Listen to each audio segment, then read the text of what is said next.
सबसे पहले बच्चों एक चीज समझना है कि जो जल की हम जब बात करते हैं तो जल क्या है। जल एक नवीकरणीय संसाधन है। इस पृथ्वी का 71% भाग जो है वो पानी से कवर्ड है, पानी से ढका हुआ है। तो अभी और बहुत सारे क्या है चीजें करने की जरूरत है कि जिससे क्या है ये जो समस्याएं हैं देश में जो पानी की वो दूर हो सके। और ये दूर होने का पानी की समस्या तभी दूर हो सकती है जब हम बरसात के पानी को सहेज सकेंगे। बहुत सारी चीजें यूज होता है, खाने में पानी यूज हो रहा है, पी रहे हैं, और बहुत सारे घरेलू कामकाज में क्या है पानी का यूज हो रहा है। हेलो बच्चों, नमस्ते, कैसे हैं आप सभी लोग। उम्मीद करता हूं कि आप सभी अच्छे होंगे और आप सभी की पढ़ाई भी अच्छे से चल रही होगी। मैं सुनील कुमार स्वागत करता हूं आपके अपने YouTube channel physics bye Pankaj sir में। बच्चों, आज हम एक नए चैप्टर को पढ़ने जा रहे हैं और जो है ज्योग्राफी का थर्ड चैप्टर यानी तीसरा अध्याय। चैप्टर का नाम क्या है बच्चों? तो जल संसाधन।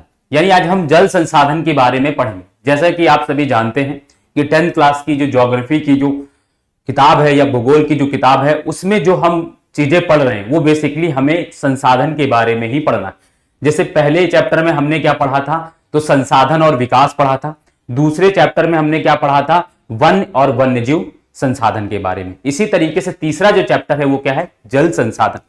तो मुझे इस चैप्टर में हम लोग बहुत अच्छे से चीजों को कवर करने वाले हैं। देखो, जल संसाधन को पढ़ाने का पीछे का जो उद्देश्य क्या है, एनसीईआरटी में आपको यह भी चीज समझ में आएगा कि क्यों हम इस 10th क्लास में जल संसाधन को पढ़ रहे हैं।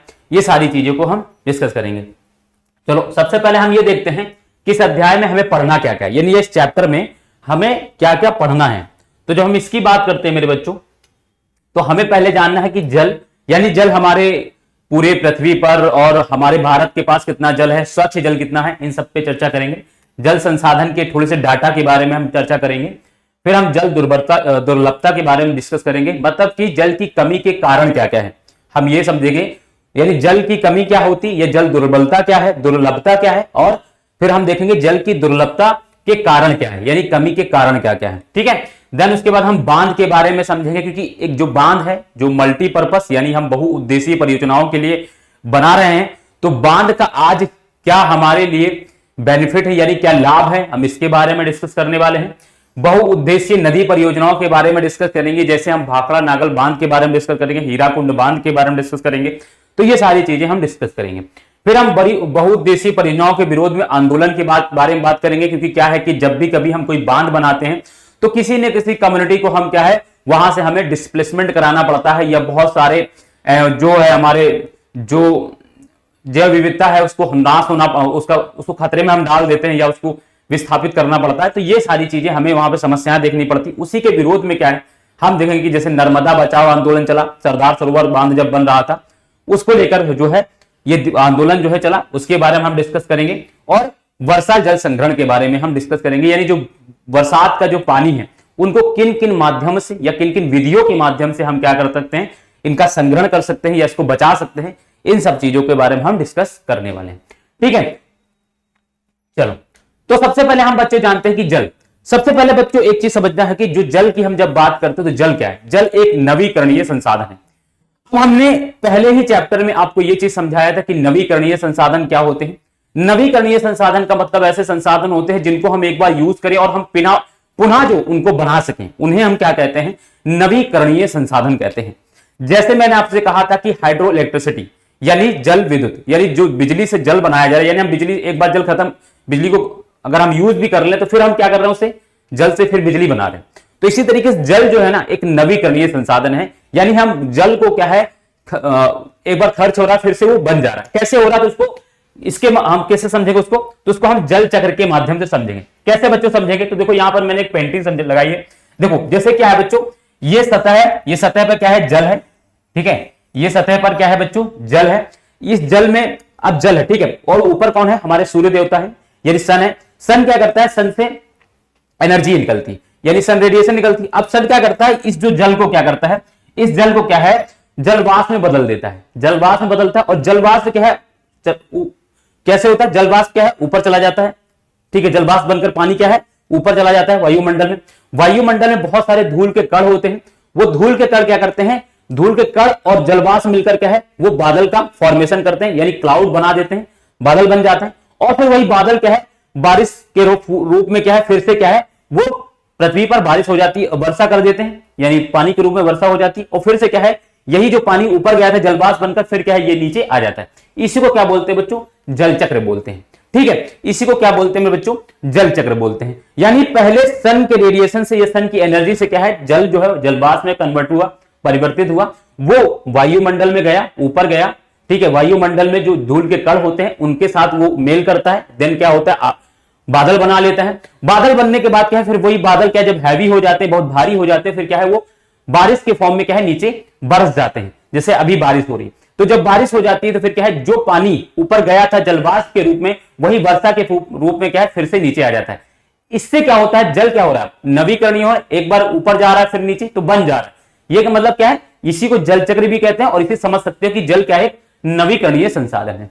ठीक है बच्चों, ये चीज क्लियर है। अब बच्चों ये समझना है कि जल अगर हम बात करते हैं तो हमारी पृथ्वी का लगभग 75% भाग जो अगर हम बात करें तो लगभग 3/4 भाग जो है वो आपको क्या है पानी से ही घिरा हुआ मिलेगा, लगभग मतलब 75% के आसपास। ठीक है, अगर आप देखो तो क्या है पानी से घिरा है। और ठीक है, और मात्र 25% भाग पर क्या है लैंड है, यानी जिस पर हम लोग रहते हैं, जो हम लोग निवास कर रहे हैं जिस पर, उस पर। ठीक है, तो ये से घिरा हुआ, परंतु इसमें प्रयोग में लाने वाला योग अलवणीय जल का अनुपात बहुत कम है। यानी जो फ्रेश वाटर है, ये अगर हम बात करें बच्चों तो जो 75% हमारी पृथ्वी पर जो जल है उसमें से मात्र बच्चों हम आपको बताएं उसमें से मात्र 3% पानी ऐसा है जो अलवणीय है, मतलब क्या है ताजा जल है जिसका हम यूज कर सकते हैं, जिसे हम अपने उपयोग में ला सकते हैं, जिसे हम पी सकते हैं। मात्र कैसा कितना पानी? मात्र 3% पूरे। ठीक है, तो ये बात रखना। अलवणीय जल हमें सतही अपवाह और भूजल स्रोत से प्राप्त होता है। अभी हम इसके बारे में और थोड़ा डिस्कस करेंगे, है ना, जिनका लगातार नवीकरण और पुनर्भरण जल चक्रीय द्वारा होता है। तो ये चीज मैंने आपको समझाया कि हमने क्या बताया कि जलवाष्प के माध्यम से पृथ्वी पर जल वायुमंडल में जल जा रहा है, फिर वो बारिश के फॉर्म में नीचे आ रहा है। तो इस तरीके से क्या एक साइकिल चलता रहता है और क्या है जल बनता रहता है और यूज होता रहता है। ठीक है, तो ये समझना है। अब जैसे बच्चों जब हम जल की बात करते हैं, देखो ध्यान से सुनना बच्चों, जब हम जल की बात करते हैं, जब हम ताजे जल की बात करते हैं, स्वच्छ जल की बात करते हैं, जिसे हम यूज कर सकते हैं, स्वच्छ जल की या ताजे जल की बात करते हैं, जिसे हम क्या कर सकते हैं बच्चों, जिसे हम यूज कर सकते हैं, अगर हम उसकी बात करते हैं स्वच्छ जल की, तो बच्चों ये कैसे मिलता है? एक तो बच्चों वर्षा के फॉर्म में बारिश हो जाए, बारिश से हमें स्वच्छ जल की प्राप्ति होती है। दूसरा बारिश कहां है बच्चों? नदी, झील, ठीक है, झरने, इन सब में क्या होता है बच्चों? स्वच्छ जल होता है। और बच्चों भूमिगत जल, भूमिगत जल मतलब जो ग्राउंड वाटर होता है, जो हम लोग हेडपंप से निकालते हैं, वो क्या है बच्चों? वो स्वच्छ जल है। और यही जो स्वच्छ जल है ना, इसी को हम क्या कहते हैं? यही पीने योग्य पानी होता है। मतलब अगर हम कहें कि इसको हम यूज कर सकते हैं, ठीक है ना। तो जल के स्रोत अगर हम बात करें, स्वच्छ जल के स्रोत कौन कौन से मेरे बच्चों, मेरे लाल लालियों, तो स्वच्छ जल के स्रोत वर्षा है, नदी, झील, झरने हैं और भूमिगत जल है। यही हमारे पास क्या है? स्वच्छ जल के स्रोत है। एक और जोड़ सकते हैं आप, हम लोग यहां पर एक और देख सकते हैं, तो नदी, झील और झरने में कहां से आता है? तो ये ग्लेशियर के पिघलने से। यहां पर अगर हम बात करें, इनका स्रोत क्या होता है? हिमनद होता है, हिमनद। ठीक है, हिमनद, या इसको हम अलग भी लिख सकते हैं, या हम यही कह सकते हैं कि हिमनद से ही क्या है? नदी, झील और झरनों को क्या है? पानी प्राप्त होता है। तो इस तरीके से अगर हम बात करें बच्चों, तो क्या है? आप देखो स्वच्छ जल है। ठीक है, तो मैं यहां पर एक अलग से ही लिख दे रहा हूं ताकि आपको और क्लियर रहे कि हिमनद भी क्या है बच्चों? स्वच्छ जल का स्रोत है। हिमनद क्या है बच्चों? स्वच्छ, यानी ग्लेशियर जिसको कहते हैं, इंग्लिश में ग्लेशियर कहते हैं। ठीक है, ये क्या है मेरे बच्चों? ये स्वच्छ जल का स्रोत है। अगर और मैं बताऊं बच्चों, सबसे ज्यादा स्वच्छ जल कहीं पर अगर पाया जाता है तो वो है ग्लेशियर में। 70% जो है स्वच्छ जल कहां पर है बच्चों? वो आपको कहां मिलेगा? तो वो हिमनद में, यानी अगर हम बात करें तो ग्लेशियर में। और 29% जल जो है बच्चों, 29% स्वच्छ जल जो कहां पर मिलेगा आपको? वो भूमिगत जल के रूप में मिलेगा, यानी ग्राउंड वाटर, पृथ्वी के नीचे जो है। और बच्चों 1% जल जो है, 1% जो जल है बच्चों, वो आपको कहां मिलेगा? नदी, झील और झरनों में मिलेगा। ठीक है, तो ये बात याद रखना। तो इस तरीके 100% जो स्वच्छ जल है, कैसे डिस्ट्रीब्यूशन है उसका, किस तरीके से वितरण किया जाता है, ये मैंने आपको समझाया। मैंने कहा कि सबसे ज्यादा स्वच्छ जल प्राप्ति कहां से होती है? तो वो हिमनद से। 70% स्वच्छ जल जो है वो हिमनद के पास होता है। बाकी उसके बाद सेकंड नंबर भूमिगत जल, 29% जो जल है स्वच्छ जल, वो भूमिगत जल है। और 1% जो जल है वो हमें नदी, झील और झरने से मिलता है। ठीक है, तो ये बात हो गई। अब हम बात जब कर रहे हैं बच्चों स्वच्छ जल संसाधन की बात, तो देखो यहां पर क्या लिखा है, पृथ्वी की सतह का लगभग 71% भाग पानी से ढका हुआ। तो मैंने आपको बताया था कि क्या कहा था, वहां पर पीछे 3/4 है, तो यहां पर एग्जैक्ट डाटा क्या है, 71%। ठीक है, दुनिया में पानी की कुल मात्रा का 97% समुद्र के रूप में मौजूद है, अभी इसके बारे में और देखेंगे, और केवल 3% ताजा पानी के रूप में अनुमानित है। इसको कैसे समझेंगे बच्चों, मैंने आप जैसे कि हम बात जब कर रहे हैं बच्चों कि जैसे हम कह रहे हैं पूरी पृथ्वी पर, जैसे मान लो पृथ्वी है, इस पृथ्वी का 71% भाग जो है वो पानी से कवर्ड है, पानी से ढका हुआ है। उसमें भी बच्चों अगर हम बात करें तो उसमें मात्र मतलब 3% जल ऐसा है, 3% जल ऐसा है जो स्वच्छ जल है। कैसे बच्चों, जो स्वच्छ जल है।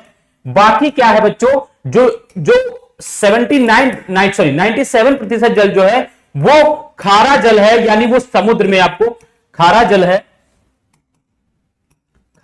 यानी वो आपको कहां मिलेगा, तो वो समुद्र में मिलेगा, समुद्र में है। यानी अगर हम बात करें तो ये 97% जल जो है वो हमारे यूज के लायक नहीं है, हम उसका उपयोग नहीं कर सकते। मात्र पृथ्वी पर 3% जल, यानी 3% जल जो है ऐसा है जिसे हम यूज कर सकते हैं पूरी पृथ्वी पर। ठीक है, तो ये याद रखना है इस चीज को।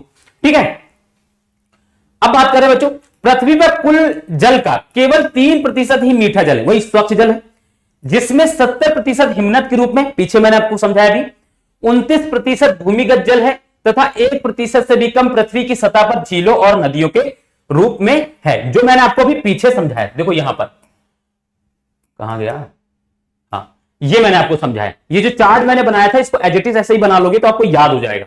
ठीक है, ये बात हो गई। ठीक, भारत के पास वैश्विक जल का लगभग 4% जल पानी है, मतलब ताजा पानी 4%। अब एक चीज समझो यहां पर,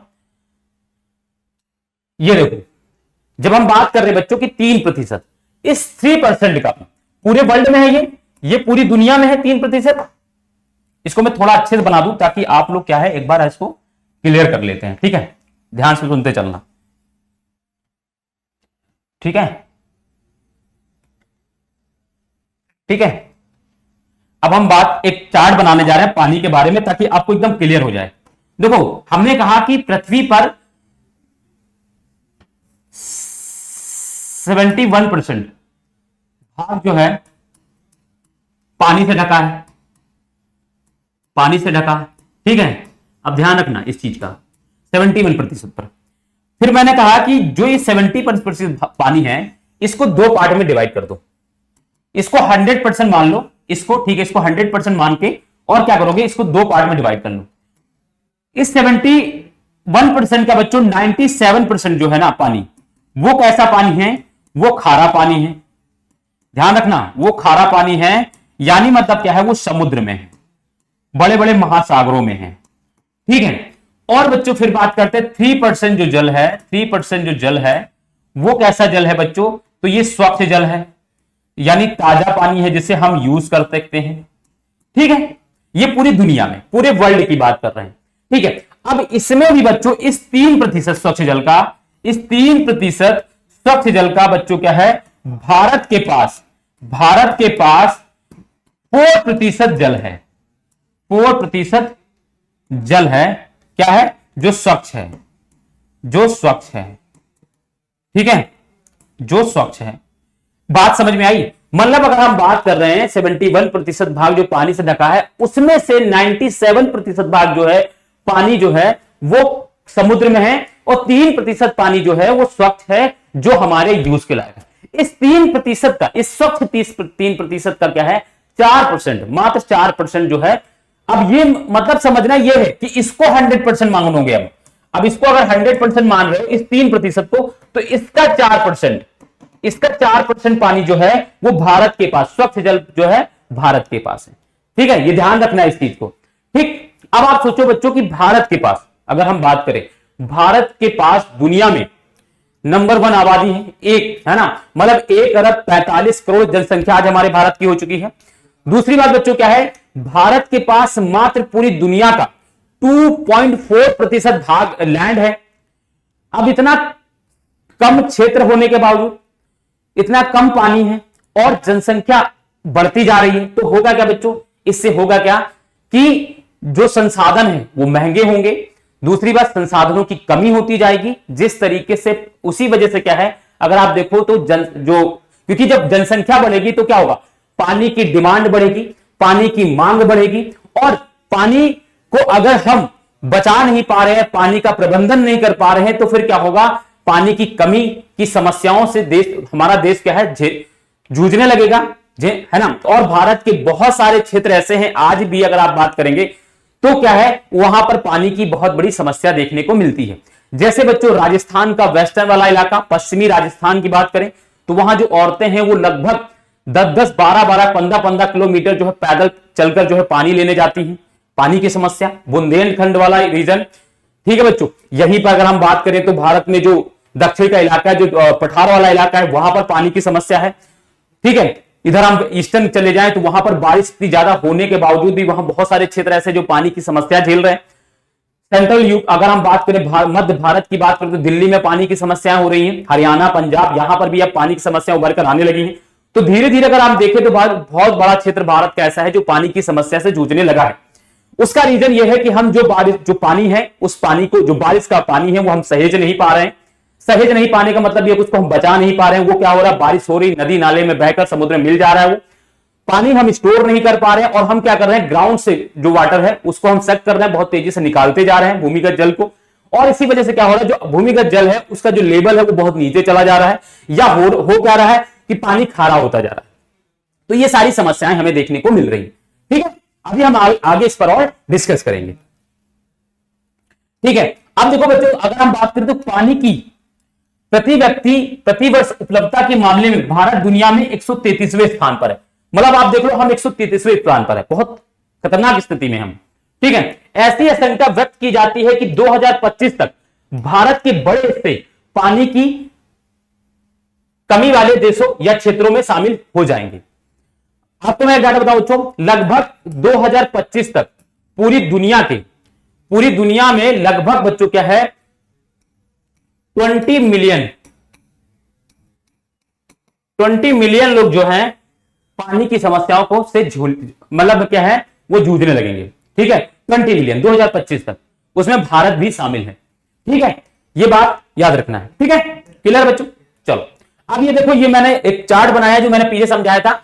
ये क्या है बच्चों, ये वाटर है, हम बात कर रहे हैं तो इसमें 100% वाटर अगर हम बात करते हैं, मैंने आपसे बताया था ये कहां पर है, समुद्र, ओशन मतलब क्या होता है, समुद्र, ठीक है। 97% क्या है यहां पर, फ्रेश वाटर यानी ताजा जल क्या है, 3% जो हम यूज कर सकते हैं। उसमें देख लो, आप देखो तो सबसे ज्यादा कहां पर था, मैंने आपको बताया था हिमनद में, ग्लेशियर में, फ्रोजन के रूप में है। अंडरग्राउंड यानी भूमिगत जल के रूप में कितना है, 29% जल है, और 1% कैसा है, तो नदी और झील में है, ठीक है। नदी, झील और झरने में है, ये याद रखना है ये सब चीजें, ठीक है। ये अब मैंने आपको बढ़ते घटते क्रम में लिख दिया है कि सबसे ज्यादा पानी स्वच्छ जल किसके पास है, तो ग्लेशियर में, फिर भूमिगत जल है, फिर लेक्स और रिवर है, ठीक है। इंग्लिश में एक पिक्चर मैंने डाल दी है क्योंकि ऐसे मिल नहीं रही थी, तो मैंने इसको बनाया था पहले, तो मैंने उसी को लगा दिया आपको बस समझाने के लिए, कुछ है नहीं। यहाँ अंडरग्राउंड मतलब भूमिगत जल, ग्लेशियर का मतलब क्या होता है, तो हिमनद लिख सकते हो, ठीक है। ओशन मतलब समुद्र, ताजा जल ये, और यहाँ नदी झील मैंने लिख ही दिया, ठीक है। समस्या नहीं होनी चाहिए थोड़ी सी आपको बस। अब हम समझेंगे बच्चों जल दुर्लभता, इसको पहले समझते हैं बच्चों। जल दुर्लभता क्या है, मतलब पानी की कमी। कैसी पानी कमी, तो बच्चों स्वच्छ पानी की कमी। पानी हमारे पृथ्वी पर पर्याप्त है, बहुत पानी है। अगर हम बात करें तो हमारे भारत, पूरी पृथ्वी पर अगर हम देखें तो 71% भाग जो है पानी से घिरा हुआ है, तो यानी पानी बहुत है। लेकिन बच्चों वो पानी हमारे किसी यूज के नहीं है, हमारे किसी काम के लायक नहीं, क्योंकि वो खारा पानी है। और खारे पानी की जो उसको ताजे पानी में बदलने की जो टेक्नोलॉजी है, अभी इतनी ज्यादा देशों ने इजाद नहीं कर पाई, कुछ गिने चुने ही देश हैं, बहुत महंगी पड़ती है, इस वजह से ये, ठीक है। दूसरी, अब हम बात करते हैं जब पानी की कमी की या जब जल दुर्लभता की बात करते हैं, तो मतलब यह है स्वच्छ जल की कमी। यानी जो लोग हैं, जो वो पानी की आवश्यक, जो उनकी डिमांड है, जो उनकी मांग है, अगर उनकी मांग के अनुसार अगर पानी की प्राप्ति नहीं हो रही जिस भी देश में, तो उसे क्या कहेंगे, जल दुर्लभता कहेंगे, यानी पानी की कमी। और मतलब पानी की कमी का मतलब है कि स्वच्छ जल की कमी, ऐसा नहीं कि पृथ्वी पर पानी नहीं, बहुत है, लेकिन स्वच्छ जल की पानी की कमी की बात हम कर रहे हैं। ठीक है, जैसे बच्चों आप देखो कि हम भारत में बहुत सारे क्षेत्र ऐसे हैं जहां बहुत स्वच्छ जल है, और बहुत सारा क्षेत्र ऐसा है जहां पर पानी स्वच्छ जल है ही नहीं, पानी की कमी है। मैंने आपको अभी नाम बताया थे, राजस्थान है, बुंदेलखंड एरिया है, और हमारा उत्तर पूर्वी जो राज्य हैं छोटे छोटे, वहां पर समस्याएं हैं पानी की। ठीक है, इधर हम प्लेटू वाला इलाका है, यहां पर भी पानी की समस्या है। बहुत सारी जगह ऐसे हैं जहां पर पानी बहुत ज्यादा है। जैसे अगर हम उत्तर भारत की बात करें तो जैसे उत्तर प्रदेश, बिहार, मध्य प्रदेश, इन जगहों पर कई सारी नदियां हैं, पश्चिम बंगाल, उड़ीसा, यहां पर आप देखोगे कि बहुत सारी नदियां हैं, तो यहां स्वच्छ जल का स्रोत बहुत अच्छा है, तो यहां पानी की इतनी कमी समस्याएं नहीं देखने की मिलती है। लेकिन अगर हम बात करें तो भारत के बहुत सारे क्षेत्र ऐसे हैं जहां पर पानी की कमी है। तो मतलब हमारे कुछ क्षेत्रों पर पानी बहुत ज्यादा है, कुछ क्षेत्रों पर पानी की बहुत ज्यादा कमी देखने को मिल रही। मतलब यह है कि अगर हम पानी का सही तरीके से वितरण कर पाए तो हो सकता है कि जिन क्षेत्रों में पानी की कमी है वहां पर भी क्या हम पानी की समस्याओं से दूर हो सकते हैं, ये कर सकते हैं ना। मतलब क्या, पानी का वितरण का मतलब है कि जहां पानी ज्यादा है वहां हमें कुछ ऐसा प्रबंधन करना चाहिए, ऐसा कुछ मैनेजमेंट करना चाहिए कि वहां से पानी हम ले जाकर जिन जगहों पर पानी नहीं है वहां पानी पहुंचाया जाए। और ऐसा होता भी है, टैंकर के माध्यम से क्या है एक जगह से दूसरी जगह पानी ले जाया जा रहा है, लेकिन वो समस्याएं अभी वहां उस स्तर तक नहीं निकाल पाए हम लोगों को बाहर, जिस हद तक लोग अपने राहत की सांस ले सके। तो अभी और बहुत सारे क्या है चीजें करने की जरूरत है कि जिससे क्या है ये जो समस्याएं हैं देश में जो पानी की, वो दूर हो सके। और ये दूर होने का, पानी की समस्या तभी दूर हो सकती है जब हम बरसात के पानी को सहेज सकेंगे, जब हम बरसात के पानी का संग्रहण कर सकेंगे, उसको क्या है टैंक में जमा कर लो, भूमिगत जल में कन्वर्ट कर लो, या हम कैसे भी करके उसको रोक सकें, उस ज्यादा से ज्यादा बरसात के पानी को अगर हम रोक पाए या सहेज कर रख पाए, तभी क्या है देश में पानी की समस्याओं से हम निजात पा सकते हैं। अदरवाइज ये पानी की समस्या ऐसे ही बनी रहेगी, क्योंकि देश की जनसंख्या जो है दिन प्रतिदिन बढ़ती जा रही है, और जनसंख्या बढ़ेगी तो पानी की डिमांड भी और मांग भी उसकी बढ़ेगी, और मांग बढ़ेगी तो पानी तो लिमिटेड है भाई, पृथ्वी के अंदर पानी जितना वो लिमिटेड, क्योंकि अब आप देखो हर जगह पक्की सड़क बन गई है, पक्की रोड बन गई है, तो जो पानी हुआ करता था पहले, जो कच्ची रोड पर क्या है बारिश होती थी वो पानी नीचे चला जाता था, ठीक है। लेकिन अब क्या है वो पक्की सड़क होने की वजह से क्या है घर पक्के, पूरे नगर पक्का बन गया, सीमेंट का बना हुआ, तो पानी क्या होता है बारिश होती है, बारिश होने के बाद क्या वो नाले में बह जाता है, नाले से क्या है वो नदी में गया, नदी से कहां चला गया वो चला गया समुद्र में। अब वो पानी क्या है हम बहुत लिमिटेड पानी को ही क्या है हम सहेज पा रहे हैं, ठीक है। तो इसी वजह से अब और ग्राउंड वाटर रिचार्ज हो नहीं रहा है, यानी वो पानी नीचे पृथ्वी में जा नहीं रहा, और हम पानी क्या है निकाले जा रहे हैं, तो होगा क्या, पानी ग्राउंड वाटर पानी क्या है धीरे धीरे खत्म होने लगेगी। और आज आप देख लो कि बहुत सारी जगह पर जो है आज, पहले जो आपको पानी 70-80 फीट में मिल जाता था पृथ्वी के अंदर, आज आप 150, 200, 250 फीट आपको खुदवाना पड़ता है अंदर पृथ्वी के, तब जाकर पानी मिल रहा। इसका मतलब यह है कि ये प्रमाण दे रहा है कि पानी का जो लेवल है वो धीरे धीरे गिरता जा रहा है, यानी भूमिगत जल खत्म हो रहा है। और हमें इसकी समस्याओं से के बारे में सोचना होगा, हमें चिंतित होना होगा कि हम कैसे भी करके ये ग्राउंड वाटर जो खत्म हो रहा है इसे रिचार्ज करें। रिचार्ज करने के लिए जो भी हो सकता है, जो भी विधियां बनानी पड़ी, जो भी करना पड़े वो करना। जैसे बहुत सारे क्षेत्रों में इन सब सभी समस्याओं से निजात पाने के लिए लोगों ने बहुत सारी चीजें करनी शुरू भी कर दी। जैसे राजस्थान में क्या करने लगे हैं लोग, टैंक बनाकर करने लगे हैं, यानी जो बरसात का पानी होता है वो छत के पानी से एक पाइप जोड़कर क्या है वो टैंक में गड्ढे में जोड़ देते हैं, और छत का पानी जो है वो उस गड्ढे में या उस टैंक में जमा हो जाता है। तो ये तरीका है पानी को सहेजने का, ठीक है। आगे हम इस पर और भी चर्चा करेंगे, ठीक है। चलो, जब हम बात कर रहे हैं जल दुर्लभता, तो क्या है जल दुर्लभता से तात्पर्य जल की मांग को पूरा करने के लिए मीठे पानी की कमी से। मैंने बताया कि स्वच्छ जल, मीठा पानी मतलब ताजा जल, जो ताजा जल की जो मांग है उसकी पूरी कमी से है, ठीक है। वर्षा में वार्षिक और मौसमी परिवर्तन के कारण जल संसाधनों की उपलब्धता में समय और स्थान के अनुसार विभिन्नता है। मतलब जैसे आप देखो कि आज अगर हम बात करें तो बहुत सारे क्षेत्रों में बहुत ज्यादा बारिश हो रही है, बहुत सारे क्षेत्रों में बारिश हो ही नहीं है। दूसरी बात, कुछ क्षेत्रों में पानी नदियों के द्वारा बहुत स्थान आपको मिल जाएगा, कहीं पर पानी है ही नहीं। तो इन सब की वजह से क्या है पानी की समस्याएं हो रही है। परंतु अधिकतर जल की कमी इसके अतिशोषण है ना, इसके मतलब अत्यधिक दोहन, हम बहुत ज्यादा डिमांड हमारी होने लगी, अत्यधिक प्रयोग, यानी आजकल देखो कि शहर बन गए हैं, नगर बन गए हैं, बहुत सारे उद्योग जो है वो पानी से ही चल रहे हैं। जैसे कोका कोला है, जो पेप्सी वाले जितने भी जो प्रोडक्ट बन रहे हैं वो किससे, वो पानी से ही बन रहे हैं। तो इन्होंने क्या किया, पानी की मांग बढ़ा दी, डिमांड बढ़ा दी, लेकिन पानी हम बचा पा नहीं रहे, पानी हम कहीं और से ला नहीं पा रहे। तो क्या होगा, पानी की धीरे धीरे कमी होने लगेगी। समाज के विभिन्न वर्गों में जल के असमान वितरण के कारण होती है। देखो आप जैसे बहुत सारे क्षेत्रों में पानी बहुत ज्यादा है तो वो लोग बहुत ज्यादा एक्सेस रूप में क्या है यूज कर रहे हैं उसका, और कहीं पानी की इतनी कमी है कि जैसे राजस्थान वाले इलाके में अगर आप देखोगे तो वहां पर पानी उनके लिए अमृत के समान है, मतलब एक बूंद पानी वो वेस्ट नहीं कर सकते। लेकिन बहुत सारी जगह जहां पानी की बहुत ज्यादा कमी तो पता चल रहा है स्वच्छ जल से जो है गाड़ी धोई जा रही है और बहुत सारे काम किए जा रहे हैं, है ना। तो वो सारी चीजें हैं। अब हम बात करेंगे बच्चों जल दुर्लभता के कारण, मतलब जल की कमी के कारण क्या है। अब दुर्लभता बार बार नहीं समझ में आए तो आप जल की कमी लिख सकते हो हेडिंग में, वो आपकी एनसीईआरटी में एकदम एकदम टिपिकल वर्ड दे दिया है, लेकिन हमने पीपीटी में डाल दिया, लेकिन आप इसको जल की कमी लिख सकते हो, ठीक है, कोई गलत नहीं है, ठीक है। जल की कमी के कारण क्या क्या है तो आप देखो, पहली कमी क्या है, जल बढ़ती जनसंख्या और उसके परिणाम स्वरूप जल की बढ़ती मांग। भाई आज जब हम बात करते हैं बच्चों भारत की, भारत जब आजाद हुआ था 1951 में, अगर हम बात करें बच्चों 1947 में देश आजाद हुआ और 1951 में जब जनगणना के जब डाटे आए तो बच्चों डाटा में क्या हुआ, पता चला कि हमारे देश की जनसंख्या 35 करोड़ के आसपास थी, 35 करोड़ के आसपास थी, ठीक है। और बच्चों आज अगर हम बात करें तो आज हम 2024 में बैठे हुए हैं तो आज लगभग 1.5 करोड़ जो है जनसंख्या हो चुकी है ना, 1.5 करोड़ यानी 1 अरब 45 करोड़ जो है जनसंख्या हो चुकी है। तो बच्चों क्या है 35 करोड़ से 145 करोड़ जनसंख्या की ओर हम बढ़े हैं, तो जाहिर सी बात है कि जब बढ़ती हुई जनसंख्या ने क्या किया होगा कि पानी की मांग करनी शुरू की होगी। बहुत सारी चीजें यूज होता है, खाने में पानी यूज हो रहा है, पी रहे हैं, और बहुत सारे घरेलू कामकाज में क्या है पानी का यूज हो रहा है। तो जब पानी की जनसंख्या बढ़ेगी तो क्या होगा बच्चों, पानी की मांग भी धीरे धीरे बढ़ेगी। उसने भी क्या कर दिया है, पानी की कमी का एक कारण है, ठीक है पहली। फिर क्या करें, सिंचित क्षेत्रों का विस्तार करने के लिए जल संसाधनों का अत्यधिक दोहन किया जा रहा है। सिंचित क्षेत्र मतलब क्या है कि बच्चों जब देश की आजादी के बाद, बच्चों भारत में आजादी के बाद, या हम बात करें बच्चों और बहुत पहले से अगर हम बात करें तो धीरे धीरे क्या हुआ है, जो कृषि का जो क्षेत्र है वो बढ़ा है, कृषि का क्षेत्र जो है वो बढ़ा है, कृषि का क्षेत्र का विस्तार हुआ है। अब बच्चों जब कृषि के क्षेत्र का विस्तार होगा यानी जो क्या होगा, हम बहुत बड़े क्षेत्र में क्या है वो क्या है, जो जंगल का इलाका था उसको हमने क्या कर दिया, कृषि क्षेत्र में परिवर्तित कर दिया। जब हम किसी क्षेत्र में परिवर्तित करेंगे तो उसमें क्या होगा, सिंचाई के लिए क्या चाहिए, पानी चाहिए। तो जब एग्रीकल्चरल लैंड बढ़ा यानी जो कृषि की जो भूमि बढ़ी, तो कृषि की भूमि बढ़ने से क्या हुआ, हमने पानी की डिमांड करनी शुरू कर दी, मांग ज्यादा करनी शुरू कर दी, क्योंकि हम सिंचाई के रूप में पानी का ही यूज करते हैं। इसने भी क्या किया है, पानी की मांग करनी शुरू कर दी। जैसे बच्चों हम बात करें जब हरित क्रांति आई, तो हरित क्रांति 1966-1967 में हरित क्रांति यानी 1966 और 67 में भारत में हरित क्रांति आई। हरित क्रांति में हमने क्या किया, हमने फर्टिलाइजर्स यूज किया यानी रासायनिक उर्वरक का यूज करना हमने शुरू किया।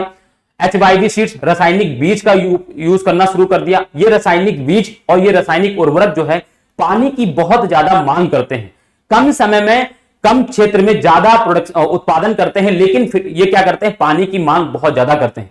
इन सब रासायनिक तत्वों का यूज करने से क्या है, पानी की मांग बढ़ी, और जब पानी की मांग बढ़ेगी तो क्या होगा बच्चों, पानी की कमी भी तो होगी धीरे धीरे, है ना, क्योंकि पानी हम सहेज नहीं रहे। तो ये भी एक क्या कारण है, यानी कृषि क्षेत्र का विस्तार। आप सरल शब्दों में लिखो तो कृषि क्षेत्र के विस्तार में क्या है, पानी की कमी का एक कारण है, ठीक है। बाद में क्या करें, बढ़ते शहरीकरण और औद्योगिकरण के साथ पानी की अधिक मांग। बच्चों आज देखो कि शहरीकरण में बहुत सारी ऐसी गतिविधियां होती हैं जहां पानी का यूज बढ़ चुका है, जो गांव में उन कामों का यूज नहीं, उनमें नहीं हो रहा। जैसे आप देखो कि शहरों में बहुत सारे छोटे छोटे उद्योग लगे हुए हैं, उनमें क्या है, पानी का यूज हो रहा है, और टैब है, और क्या कहते हैं, शावर चल रहा है, ठीक है, बाथ है, स्विमिंग पूल है, इन सब में क्या है, पानी की मांग बढ़ी। जब इनमें पानी की मांग बढ़ेगी तो क्या होगा, जाहिर सी बात है। दूसरा औद्योगिकरण में सबसे बड़ा एग्जांपल तो यही है बच्चों, जो पेप्सी कोला वाले, जो पेप्सी वाले हैं, ये जो आप जो लिक्विड पी रहे हो, इनमें क्या होता है बच्चों, ये पानी का ही तो यूज हो रहा है। अब जब इन्हों की भी डिमांड करें, ये भी मांग करने लगे औद्योगिकरण के माध्यम से सबसे ज्यादा इन्होंने। और बहुत सारे जगह ऐसे हैं कि जो उद्योग से जो वेस्ट निकल रहा है, वेस्ट क्या कर रहा है, वो नदी नाले में बहा रहे हैं। अब वो भी क्या है, जो नदी नाले का जो पानी, नदी का जो पानी स्वच्छ है, उस वेस्ट को आप क्या कर रहे हैं, जब पानी में बहा दे रहे हो तो वो नदी का पानी भी खराब हो जा रहा है। इसकी वजह से भी क्या हो रहा है बच्चों, पानी की कमी हो रही है, ठीक है। विभिन्न सामाजिक समूहों के बीच पानी का असमान पहुंच भी है एक सबसे बड़ा कारण, क्योंकि पानी कुछ जगहों पर ज्यादा है, कुछ जगहों पर कम है, ठीक है। एक कमी का कारण तो यह भी है, जैसे राजस्थान में पानी कमी बहुत कम है क्योंकि वहां पानी है ही नहीं, और कहीं पर उत्तर प्रदेश, बिहार, उड़ीसा वाले क्षेत्र में इतनी सारी नदियां, वहां पानी बहुत ज्यादा है, तो कोई एक कमी, ये कारण है। सामाजिक असमान वितरण की बात कर रहा है। उद्योगों द्वारा पानी का अत्यधिक उपयोग, वही चीज है, बहुत ज्यादा उपयोग किया जा रहा है उद्योगों द्वारा, ठीक है। और शहरी क्षेत्रों में पानी का अधिक दोहन, शहरी क्षेत्रों में अननेसेसरी बहुत सारी चीजों में जो है पानी का यूज किया जाता है। तो ये सब कारण क्या है, पानी की कमी के कारण है। आपको 4-5 पॉइंट याद रखना है। पहला पॉइंट याद रखना है कि बढ़ती जनसंख्या क्या है, पानी की पहली कमी के कारण है। दूसरा, कृषि क्षेत्र का विस्तार। तीसरा, बढ़ता शहरीकरण। चौथा, औद्योगिकरण। पांचों बच्चों, सामाजिक असमान वितरण, है ना। ये सब क्या है बच्चों, ये पानी की कमी के कारण है। क्लियर बच्चों, ठीक है। चलो, जल संसाधन प्रबंधन की बात करेंगे। मतलब अभी देखो क्या है कि भारत में अगर हम बात कर रहे हैं बच्चों, भारत में जब हम बात कर रहे हैं तो भारत में पानी की कमी है, ठीक है। जैसे अगर हम बात करें बच्चों, तो इसको एक चीज से समझना है कि हम बात कर रहे हैं पानी की कमी। तो पानी की कमी मतलब क्या कि पानी पहले से ही कम मौजूद है क्या? नहीं, ऐसा नहीं है। हमारी पृथ्वी पर जो ईश्वर ने जो भी संसाधन बनाए थे वो मनुष्य के लिए पर्याप्त बनाए थे।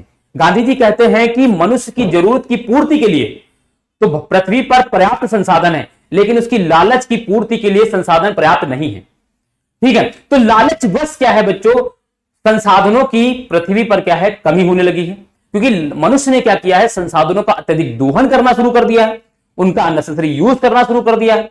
इस वजह से क्या है, संसाधन धीरे धीरे पृथ्वी से खत्म होने लगे। पानी भी क्या है, एक संसाधन है, वो क्या हो रहा है, धीरे धीरे क्या है, खत्म होता जा रहा है। क्योंकि पानी की एक तो मांग बढ़ी, दूसरा हमने पानी स्वच्छ जल को खराब करने की भी जिम्मेदारी हमने ले ली है। भाई हम क्या करते हैं, हम उद्योग का जो वेस्ट है, जो खराब कचरा है, वो क्या कर रहे हैं, वो स्वच्छ जल, जो नदी का जो स्रोत है, जो स्वच्छ जल का स्रोत नदी है, उस नदी में हम क्या कर रहे हैं, कचरा बहा रहे हैं।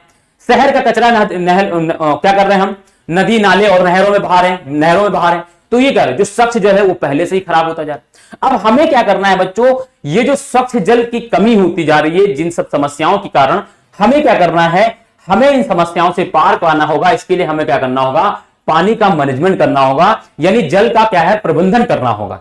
प्रबंधन करेंगे कैसे बच्चों, तो प्रबंधन करने के लिए हमें क्या करना होगा, हमें योजनाएं बनानी होंगी, हमें उसका नियोजन करना होगा, हमें उसके विकास के लिए कई विधियां बनानी होंगी, और हमें क्या करना होगा, स्वच्छ और बच्चों क्या है, उस पानी की गुणवत्ता और पानी की मात्रा पर भी क्या है, ध्यान देना होगा। जब हम इन चीजों पर ध्यान देंगे ना, तभी क्या होगा बच्चों, तभी जल का प्रबंधन हो पाएगा, तभी जल संसाधन क्या है, बच पाएगा। अदरवाइज जैसे धीरे धीरे कोल, पेट्रोलियम और बहुत सारे संसाधन जो है पृथ्वी से खत्म होते जा रहे हैं, ऐसे ही एक समय ऐसा आएगा जब स्वच्छ जल जो है खत्म होता जाएगा। आज लोग पेट्रोलियम के लिए एक दूसरे से लड़ रहे हैं संसाधन के रूप में उसको, क्योंकि वो एनर्जी है। इसी तरीके से एक समय ऐसा आएगा कि लोग जल के लिए क्या है, लड़ेंगे, और बहुत सारे क्षेत्रों में ऐसा हो भी रहा है।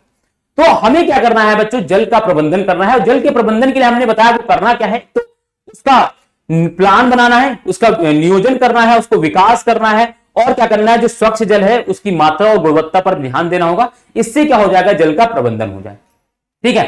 तो देखो यहां पे क्या लिखा, जल प्रबंधन का तात्पर्य जल संसाधनों के नियोजन, विकास, वितरण और जल की मात्रा और गुणवत्ता दोनों को ध्यान में रखते हुए जल का उपयोग शामिल है। मतलब जल प्रबंधन में क्या क्या शामिल है, तो जल संसाधनों के नियोजन, विकास, नियोजन मतलब प्लान बनाना, उसको प्लान करना कि कैसे बचाना है। विकास मतलब उसको डेवलप करना अच्छी तरीके से। वितरण मतलब सबको इक्वल रूप से पूरे देश में सबके लिए पानी पहुंच जाए। और जल की मात्रा, यानी जो मात्रा, जो जितनी बारिश हो रही है, जो पानी है उसको बचाना, और उसकी गुणवत्ता को भी सही रखना। हम ऐसा नहीं कि पानी बचा रहे हैं फिर उसमें नाले का पानी उसमें डाल दे रहे हैं, नहीं करना ऐसा। दोनों को ध्यान रखते हुए जल का उपयोग शामिल। ये बच्चों एक सटीक डिफिनेशन मैंने आपको दी है जल प्रबंधन की, ना आपकी एनसीईआरटी में दिया है ना आपको कोई बताता। इसको बहुत कई सोर्स से मैंने इकट्ठा करके आपको दे दी है, ताकि एक अच्छा डिफिनेशन आपसे कोई पूछे कि जल प्रबंधन क्या है। मैं आपसे गारंटी कह रहा हूं, बहुत सारे लोगों से आप पूछोगे जल प्रबंधन क्या है, वो आपको एग्जैक्ट बता ही नहीं पाएंगे।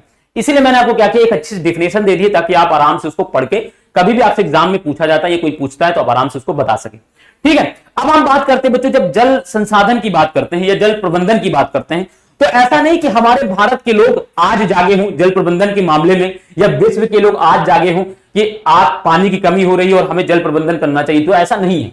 हमारे भारत में प्राचीन काल से ही बच्चों क्या है, जल प्रबंधन की हमें कई विधियां मिलती हैं। कई राजाओं महाराजाओं ने क्या है, जल प्रबंधन के प्रयास किए थे, उनके बारे में भी हम डिस्कस करेंगे, ठीक है बच्चों। ऐसे बहुत सारे हमें साहित्यिक और बहुत सारे पुरातात्विक और बहुत सारे ऐसे साहित्यिक क्या कहते हैं, स्रोत मिले हैं, जिनके माध्यम से हमें यह पता चलता है कि प्राचीन काल से ही भारत में क्या है, जल प्रबंधन की क्या है, हमें कुछ कुछ क्या है, साक्ष्य मिलने लगते हैं। यानी प्राचीन काल से ही लोग जल प्रबंधन के बारे में बहुत ज्यादा जागरूक थे। जैसे बच्चों सबसे पहले अगर मैं आपको बात बताऊं तो जो हमारे यहाँ हड़प्पा सभ्यता की जब हम बात करते हैं, यानी इंडस वैली सिविलाइजेशन की बात करते हैं, ठीक है, सिंधु घाटी सभ्यता जिसको कहते हैं, सिंधु घाटी सभ्यता में बच्चों एक स्थल है जिसका नाम है धोलावीरा। धोलावीरा में बच्चों क्या है, वहां पर क्या है, वहां पर एक बच्चों क्या है, एक स्नानागार मिला है, ठीक है, और वहां पर बच्चों क्या है, वहां पर एक मतलब बाथ मिला है, मोहनजोदड़ो में मिला है, और धोलावीरा में बच्चों क्या है, बच्चों वहां पर एक जल संग्रहण के लिए क्या है, एक बनाया गया था, जल संग्रहण के लिए मतलब एक गड्ढा खोद के कुछ ऐसा बनाया गया था, जिसमें क्या करते थे, जिससे बरसात का पानी क्या इकट्ठा किया जाता था। और बच्चों और बात बताऊं, जैसे कि जब हम बात करते हैं सिंधु घाटी सभ्यता में अधिकतर शहरों में बच्चों क्या है, उनके घर के आंगन में क्या है, कुआं मिला है। और कुएं में ऐसा नहीं कि नदी का पानी आता था, नहीं, कुएं में वो क्या करते थे, क्योंकि वो लोग सिंधु घाटी सभ्यता के लोग क्या है, टीले में बसते थे, और टीले में बसते थे तो क्या है, पानी क्या करते थे, जो बरसात का पानी उसको सहेजने के लिए क्या है, उन्होंने अपने घर के आंगन में कुएं बना रखा था। तो ये क्या है बच्चों, ये पानी का संग्रहण का एक तरीका हुआ। जैसे धोलावीरा में क्या है, एक जल प्रबंधन का हमें साक्ष्य मिल रहा है, वहां पर एक पूरा टैंक जैसा बना के रखा है जहां पर बरसात का पानी इकट्ठा किया जा सके, ठीक है। तो ये क्या है, ये प्राचीन काल से ही लोग समझ रहे थे कि पानी की सहेजना बहुत ज्यादा जरूरी है। ऐसे बच्चों हम जब बात करते तो चंद्रगुप्त मौर्य की जब हम बात करते बच्चों, तो चंद्रगुप्त मौर्य जो लगभग अगर हम बात करें 321 और 322 ईसा पूर्व के आसपास हुए हैं, उन्होंने बच्चों क्या किया था, उन्होंने सुदर्शन झील का निर्माण कराया था जूनागढ़ में सुदर्शन झील का निर्माण कराया था। सुदर्शन झील के निर्माण का पर्पस यह था कि वो सिंचाई के लिए, जो उस समय जो कृषि होती थी, कृषि में जो वहां पर सूखा पड़ता था, तो उस सिंचाई के लिए क्या है, पानी की व्यवस्था करने के लिए उन्होंने क्या है, सुदर्शन झील का निर्माण करवाया।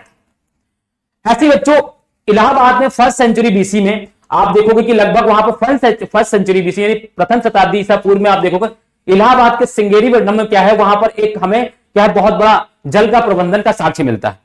ऐसे बच्चों बहुत सारे क्षेत्र हैं, जैसे आप देखोगे कि आंध्र प्रदेश है, कर्नाटक में बेल्लूर है, इन सब क्षेत्रों में क्या है, हमें कृषि के लिए जो है जल प्रबंधन के क्या है, हमें साक्ष्य मिलते हैं। ऐसे बच्चों जो क्या है, आप देखोगे कि 13वीं शताब्दी में इल्तुतमिश एक शासक हुआ है जो दिल्ली सल्तनत का था, ठीक है। इल्तुतमिश ने क्या किया था कि यही दिल्ली में आप कभी जाओगे तो एक श्री फोर्ट बनवाया उसने, पूरी श्री किला उसको बोलते हैं, और उसने श्री किले में क्या उसने हौज खास एक आज मेट्रो स्टेशन भी है, आप अगर दिल्ली कभी जाओगे तो आपको पता चलेगा हौज खास रेलवे क्या है, मेट्रो स्टेशन। तो उसने हौज खास बनवाया था। उस हौज खास में क्या होता था, पानी को, बरसात का जो पानी है उसको कलेक्ट करने, उसने एक श्री तालाब बनवाया था, श्री नाम से, क्योंकि उसके वंश का नाम था श्री, वो शमसी वंश था, तो उसने क्या है, एक शमसी क्या है, तालाब बनवाया था, श्री फोर्ट बनवाया था।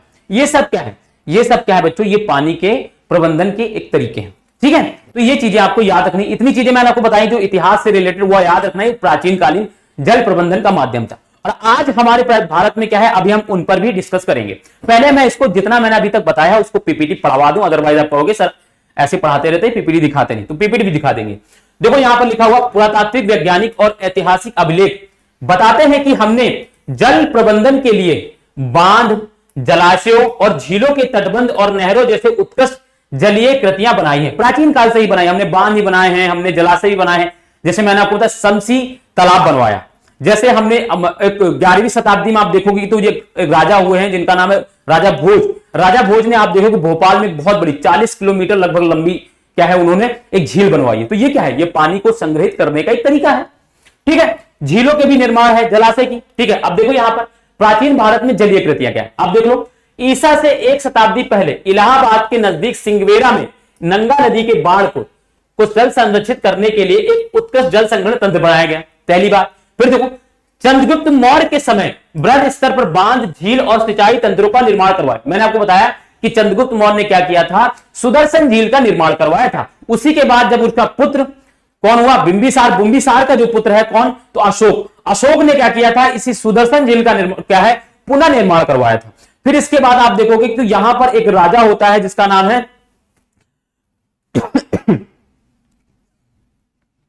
ठीक है, खारवेल ने क्या किया था, खारवेल ने भी क्या किया था, इसका खारवेल का झांसी जूनागढ़ अभिलेख, तो क्या है यहां पर आप देखोगे तो वो उसने भी क्या है, इसका फिर से क्या है, पुनर्निर्माण करवाया था इस तरीके से। फिर देखो कलिंग मतलब उड़ीसा में है ये, यहीं पर अशोक ने क्या है, कलिंग का युद्ध किया था, ठीक है। नागा अर्जुना कोंडा आंध्र प्रदेश में ये है, बेंगलुरु कर्नाटक और कोल्हापुर महाराष्ट्र में उत्कृष्ट सिंचाई तंत्र होने के सबूत मिलते हैं। ये सब कैसे कहां मिल रहे हैं? तो हमें पुरातात्विक स्रोतों से मिल रहे हैं, यानी खुदवाई की जा रही। पुरातात्विक स्रोत कैसे मिलते हैं? तो हमारे यहाँ क्या है, आर्कियोलॉजिकल सर्वे ऑफ इंडिया है ना, भारतीय सर्वेक्षण विभाग एक होता है, वो क्या करता है, जो पुरानी जो प्राचीन जो संस्कृतियां हैं, जो सभ्यताएं हैं, उनकी खोज करता है और उसी के आधार पर, उन साक्ष्यों के आधार पर वो बताता है कि ये उस समय की है। तो जैसे सिंधु घाटी सभ्यता की खोज भी क्या है, आर्कियोलॉजिकल सर्वे ऑफ इंडिया ने ही की थी, भारतीय सर्वेक्षण विभाग ने ही की थी। तो इसी तरीके से क्या है, ये क्या करता है, समय खुदाई करता रहता है और हमें चीजें मिलती है तो हमें बताता रहता है कि हमें ये चीज वहां से मिली।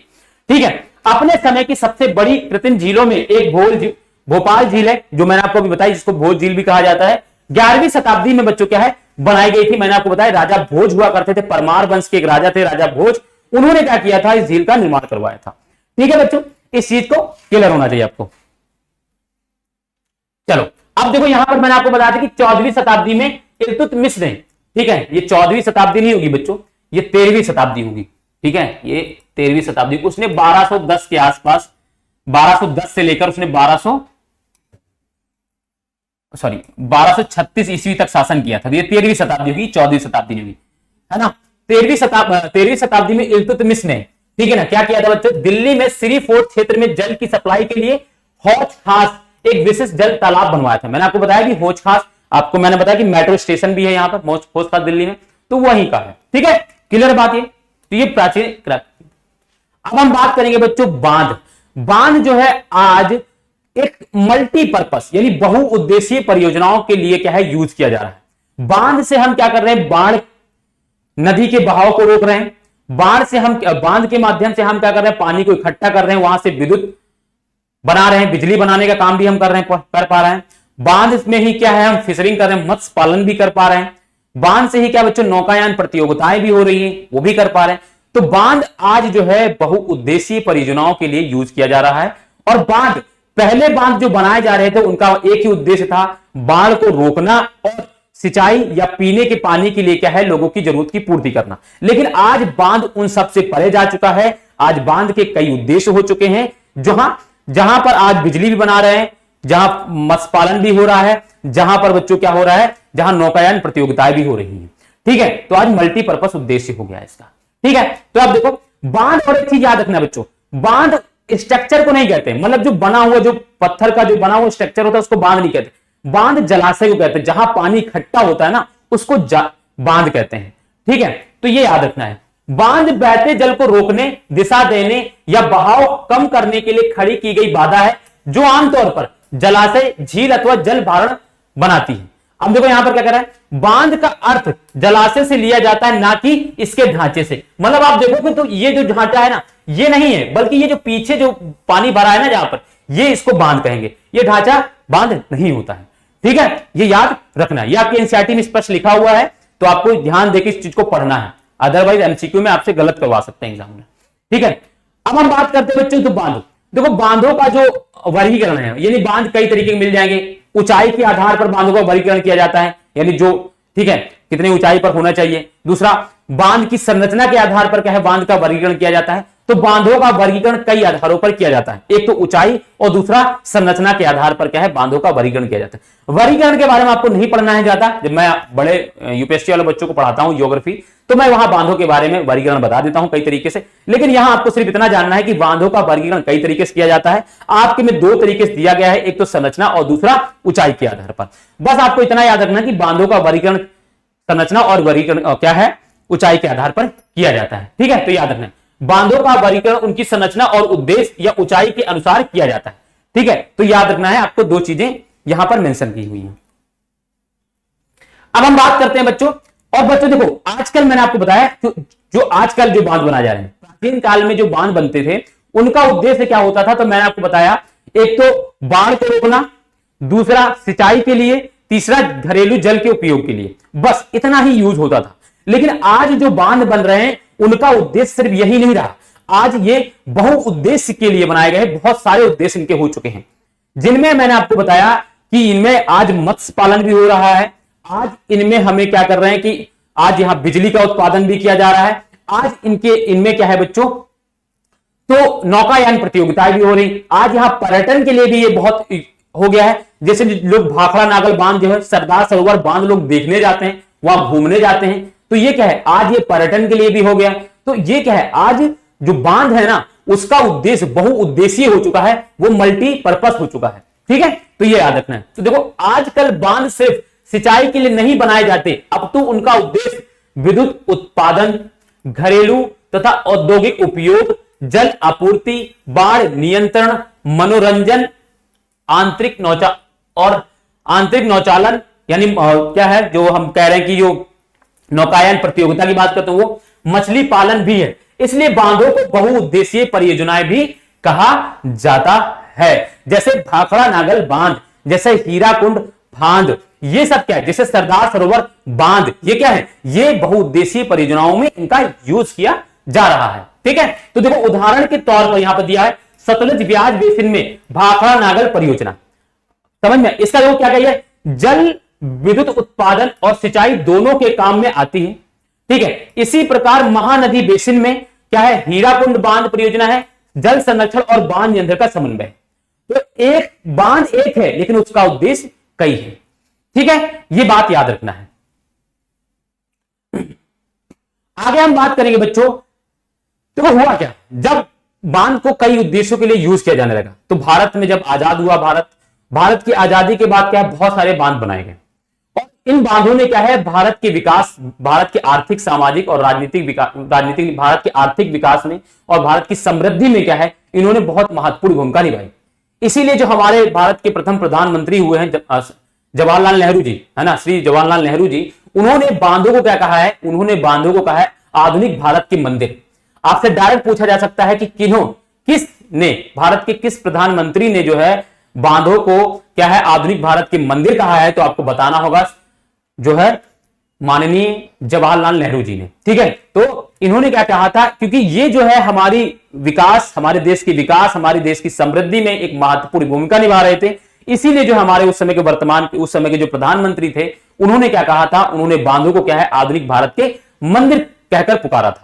ठीक है, और कहा था कि ये हमारे भारत के गौरव भी हैं, ये हमारे लिए क्या है, एक दरवाजे की तरह भी काम कर रहे हैं, जो जिसके माध्यम से हम एक आर्थिक समृद्धि की ओर जा सकते हैं। ठीक है, ये बात याद रखना है। अब आप बात करते हैं स्वतंत्रता के बाद शुरू की गई समन्वित जल संसाधन प्रबंधन उपागम यानी अप्रोच पर आधारित बहुउद्देशीय परियोजनाओं को उपनिवेश काल में बनी बाधाओं को पार करते हुए देश को विकास और समृद्धि के रास्ते पर ले जाने वाले वाहन के रूप में देखा गया। ठीक है, अब इसके बाद क्या हुआ, बांधों से अनेक लाभ हैं और ये विकास में योगदान करते हैं, इसीलिए जवाहरलाल नेहरू जी ने इन्हें आधुनिक भारत के मंदिर कहा था। ठीक है, तो आधुनिक भारत के मंदिर किसने कहा था, ये आपसे पूछा जाएगा एमसीक्यू में, तो आपको याद रखना है जवाहरलाल नेहरू जी ने बांधों को क्या कहा था, आधुनिक भारत के मंदिर कहा था। ठीक है बच्चों मेरे, ये चीज याद रखना है। ठीक, आगे बढ़ते हैं। आगे बढ़ेंगे तो बहुउद्देशीय नदी घाटी परियोजना का मतलब क्या होता है, मतलब यह होता है कि जब एक ही संरचना से हम कई उद्देश्यों की पूर्ति कर रहे हैं तो उसे क्या कहेंगे, उसे बहुउद्देशीय कहेंगे। तो देखो, नदी पर बांध बनाकर इससे अनेक प्रकार के उद्देश्यों को पूरा करना बहुउद्देशीय नदी घाटी परियोजना कहलाता है। आपसे पूछा जाए कि डिफिनेशन बता दो बहुउद्देशीय नदी घाटी परियोजना, तो आपको यही लिखना है, नदी पर बांध बनाकर इससे अनेक प्रकार के उद्देश्यों को पूरा करना बहुउद्देशीय नदी घाटी परियोजना कहलाती है। उसके एग्जाम्पल आप दे देना, भाखड़ा नागल बांध, हीराकुंड बांध, सरदार सरोवर बांध, आपका आंसर कंप्लीट हो जाएगा, आराम से आप नंबर मिल जाएंगे आपको 2 नंबर, और 2 ही नंबर में पूछा जाएगा। ठीक है, चलो अब आगे हम बात करेंगे। आगे यही कह रहा है कि बांधों को बनाने से लाभ क्या क्या हुए हैं। लाभ बच्चों यही हुए हैं कि आज क्या है, बांधों का कई उपयोग किए, जैसे हमने पीछे जो आपको बात की है, जैसे हमने पीछे जो ये बात की है, यही लाभ है। ये जैसे क्या किया है कि विद्युत उत्पादन है, घरेलू और तथा औद्योगिक उपयोग है, जल आपूर्ति है, बाढ़ नियंत्रण है, मनोरंजन है, आंतरिक नौचालन है, ये सब क्या है, यही इसके लाभ है। तो लाभ में कुछ अलग नहीं लिखना है, लेकिन मैंने एक्चुअली अलग आपको पीपीटी दे दी है ताकि कभी पूछा जाता है तो आपके पास पॉइंट हो, क्योंकि बच्चों के पास क्या होता है, एग्जैक्ट चीजें नहीं लिखी होती तो वो कहते हैं कि सर ने करवाया नहीं है, तो मैंने इसलिए इनको अलग से एक हेडिंग के फॉर्म में दे दिया, लेकिन है वही चीजें जो मैं आपको पीछे अभी तक बता रहा था। देखो, सिंचाई में क्या मैंने पीछे नहीं पढ़ाया, विद्युत उत्पादन में क्या ये मैंने पीछे नहीं पढ़ाया, घरेलू तथा औद्योगिक आवश्यकता हेतु जल आपूर्ति क्या ये मैंने पीछे नहीं पढ़ाया, पढ़ाया है। बाढ़ नियंत्रण में ये भी पढ़ाया मैंने आपको, मनोरंजन तथा पर्यटन में ये भी पढ़ाया मैंने आपको, मत्स्य पालन ये भी पढ़ाया। तो बांध के लाभ मैंने अलग से पीपीटी में दे दिए ताकि ये हो कि आप आराम से इसको एक में देख सको, ठीक है। क्योंकि छोटे बच्चों में यही होता है ना कि अगर उनको स्पेसिफिक चीजें ना दी जाए तो वो कहते हैं सर ने कराएंगे, इसलिए मैंने इनको एक पीपीटी में अलग से दे दी। मेरे को मेहनत करनी नहीं थी ज्यादा, बस एक हेडिंग देके आपको पॉइंट में दे देना था, तो मैंने दे दिया आपको। अदरवाइज पिछले स्लाइड में वही है जो यहां पर लिखा हुआ है, ठीक है। चलो अब बात करेंगे बच्चों बहुउद्देशीय नदी परियोजनाओं की आलोचना। आलोचना का क्या कारण हो सकता है बच्चों? तो आलोचना का कारण तभी हो सकता है जब किसी मनुष्य को नुकसान हो रहा हो। कोई भी चीज तब तक किसी को हानि नहीं पहुंचाती जब तक मनुष्य को हानि नहीं पहुंचाती। ये हमारे पृथ्वी का सबसे बड़ी विडंबना है। वो पृथ्वी को वो पर्यावरण को नुकसान पहुंचाए कोई दिक्कत नहीं है, वो जानवरों को नुकसान पहुंचाए कोई दिक्कत नहीं, लेकिन मनुष्य को अगर दिक्कत हो गई इन सभी से तो फिर दिक्कत हो जाएगी। क्योंकि मनुष्य मान बैठा है ना कि ये पृथ्वी हमारी है, सिर्फ हमने ही इसको बनाया है और हम ही इसका यूज कर सकते हैं, बाकी तो सब भाड़ में जाए, है ना। तो यही हुआ ना। बाद में हुआ कि जब नदी परियोजनाएं बनने लगी, बड़े बड़े बांध बनाए जाने लगे, तो बांध की समस्या क्या होगी? बांध की समस्या हुई कि भाई जहां पर आम जंगल थे काट के बांध बना दिए, तो कोई चिल्लाने वाला वहां था नहीं। अब भाई पेड़ तो कहेंगे नहीं कि भाई आम को मत काटो, इससे आपको नुकसान होगा। लोगों के लालच ने लोगों ने पेड़ काटे, ठीक है। उसके खामियाजे आज हम पर्यावरण के रूप में देख रहे हैं। पर्यावरण जो असंतुलन हो रहा है, आज बारिश कहीं ज्यादा कहीं कम, कभी बारिश जब नहीं होनी चाहिए तब बारिश हो रही, जब होनी चाहिए तब नहीं हो रही। टेम्परेचर महीने के 9 महीने पृथ्वी पर बहुत ज्यादा टेम्परेचर बढ़ रहा है। आपको जानकर हैरानी होगी बच्चों कि जब 1750 के आसपास जब औद्योगिकरण यानी इंडस्ट्रियलाइजेशन जब शुरू हुआ था, तब उस समय पृथ्वी का जो औसत तापमान था वो लगभग 16.5 था। 16.5 था औसत तापमान। आज ये बढ़कर लगभग बच्चों क्या है 18 डिग्री सेल्सियस तक पहुंच गया। यानी बच्चों क्या है 1 से 1.5 डिग्री सेल्सियस क्या है मात्र 150 सालों में क्या है हमने पृथ्वी का टेम्परेचर बढ़ा दिया है। तो इसका मतलब 150 से 200 सालों में और अब और तेजी से बढ़ेगा। इसी वजह से आप देखो कि अब जो गर्मी है वो हर साल प्रति ईयर जो है हर साल जो है बढ़ती जा रही है।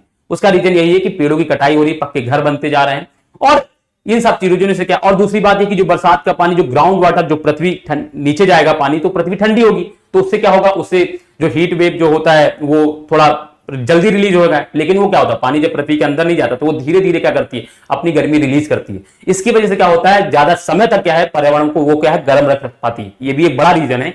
इसको नॉर्मली बुक्स में नहीं लिखा होता है, लेकिन इसको समझना ये भी जरूरी है कि जब हम जैसे बारिश हुई, अब कच्चा मान देखो, आप देखो जैसे कोई कच्ची जमीन हो और वहां बारिश हो, और वहां बारिश होगी तो वो क्या होगा, वो जल क्षेत्र क्या है जल्दी ठंडा हो जाएगा। और फिर उसके बाद जब काफी तेज बारिश हो गई तो वो क्षेत्र ठंडा हो जाएगा।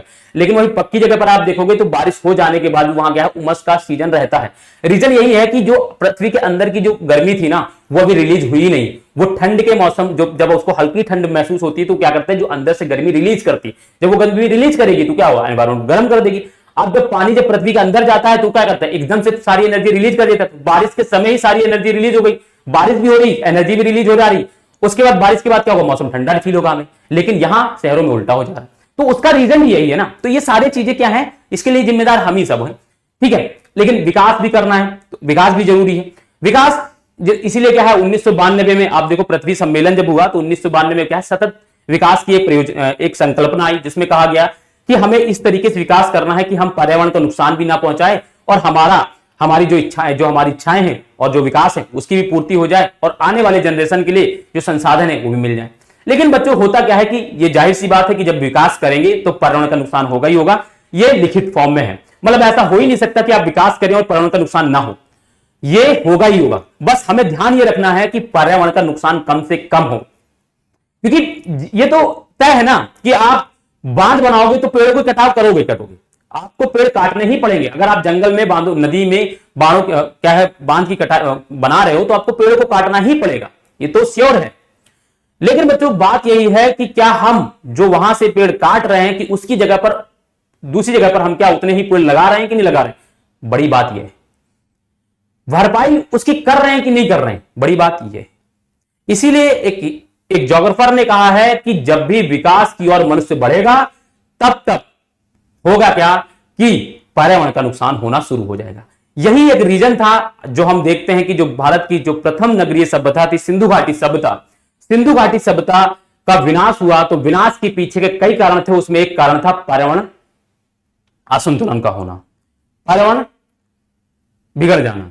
यही रीजन था, क्योंकि वहां उनके लोगों ने क्या किया, जब उनका सिविलाइजेशन होता गया, उनकी सभ्यता का विकास होता गया, तो उन्होंने क्या है जो पृथ्वी पर जो जो भी संसाधन थे उनका इतना ज्यादा दोहन करना शुरू कर दिया कि ये क्या हो, पर्यावरण असंतुलन हो गया और इसी की वजह से क्या है, उनकी सभ्यता नष्ट हो गई। 500 सालों तक चलने वाली जो एक दुनिया की सबसे समृद्ध सभ्यता थी, अचानक वो कैसे खत्म हो गई, इसके पीछे आज भी ज्योग्राफर, आज भी जो इतिहासकार हैं, जो आर्कियोलॉजिकल सर्वे ऑफ इंडिया और जो दुनिया के बड़े बड़े जो सर्वे करने वाले लोग हैं, आज तक ये नहीं पता कर पाए कि सिंधु घाटी सभ्यता का पतन क्यों हुआ।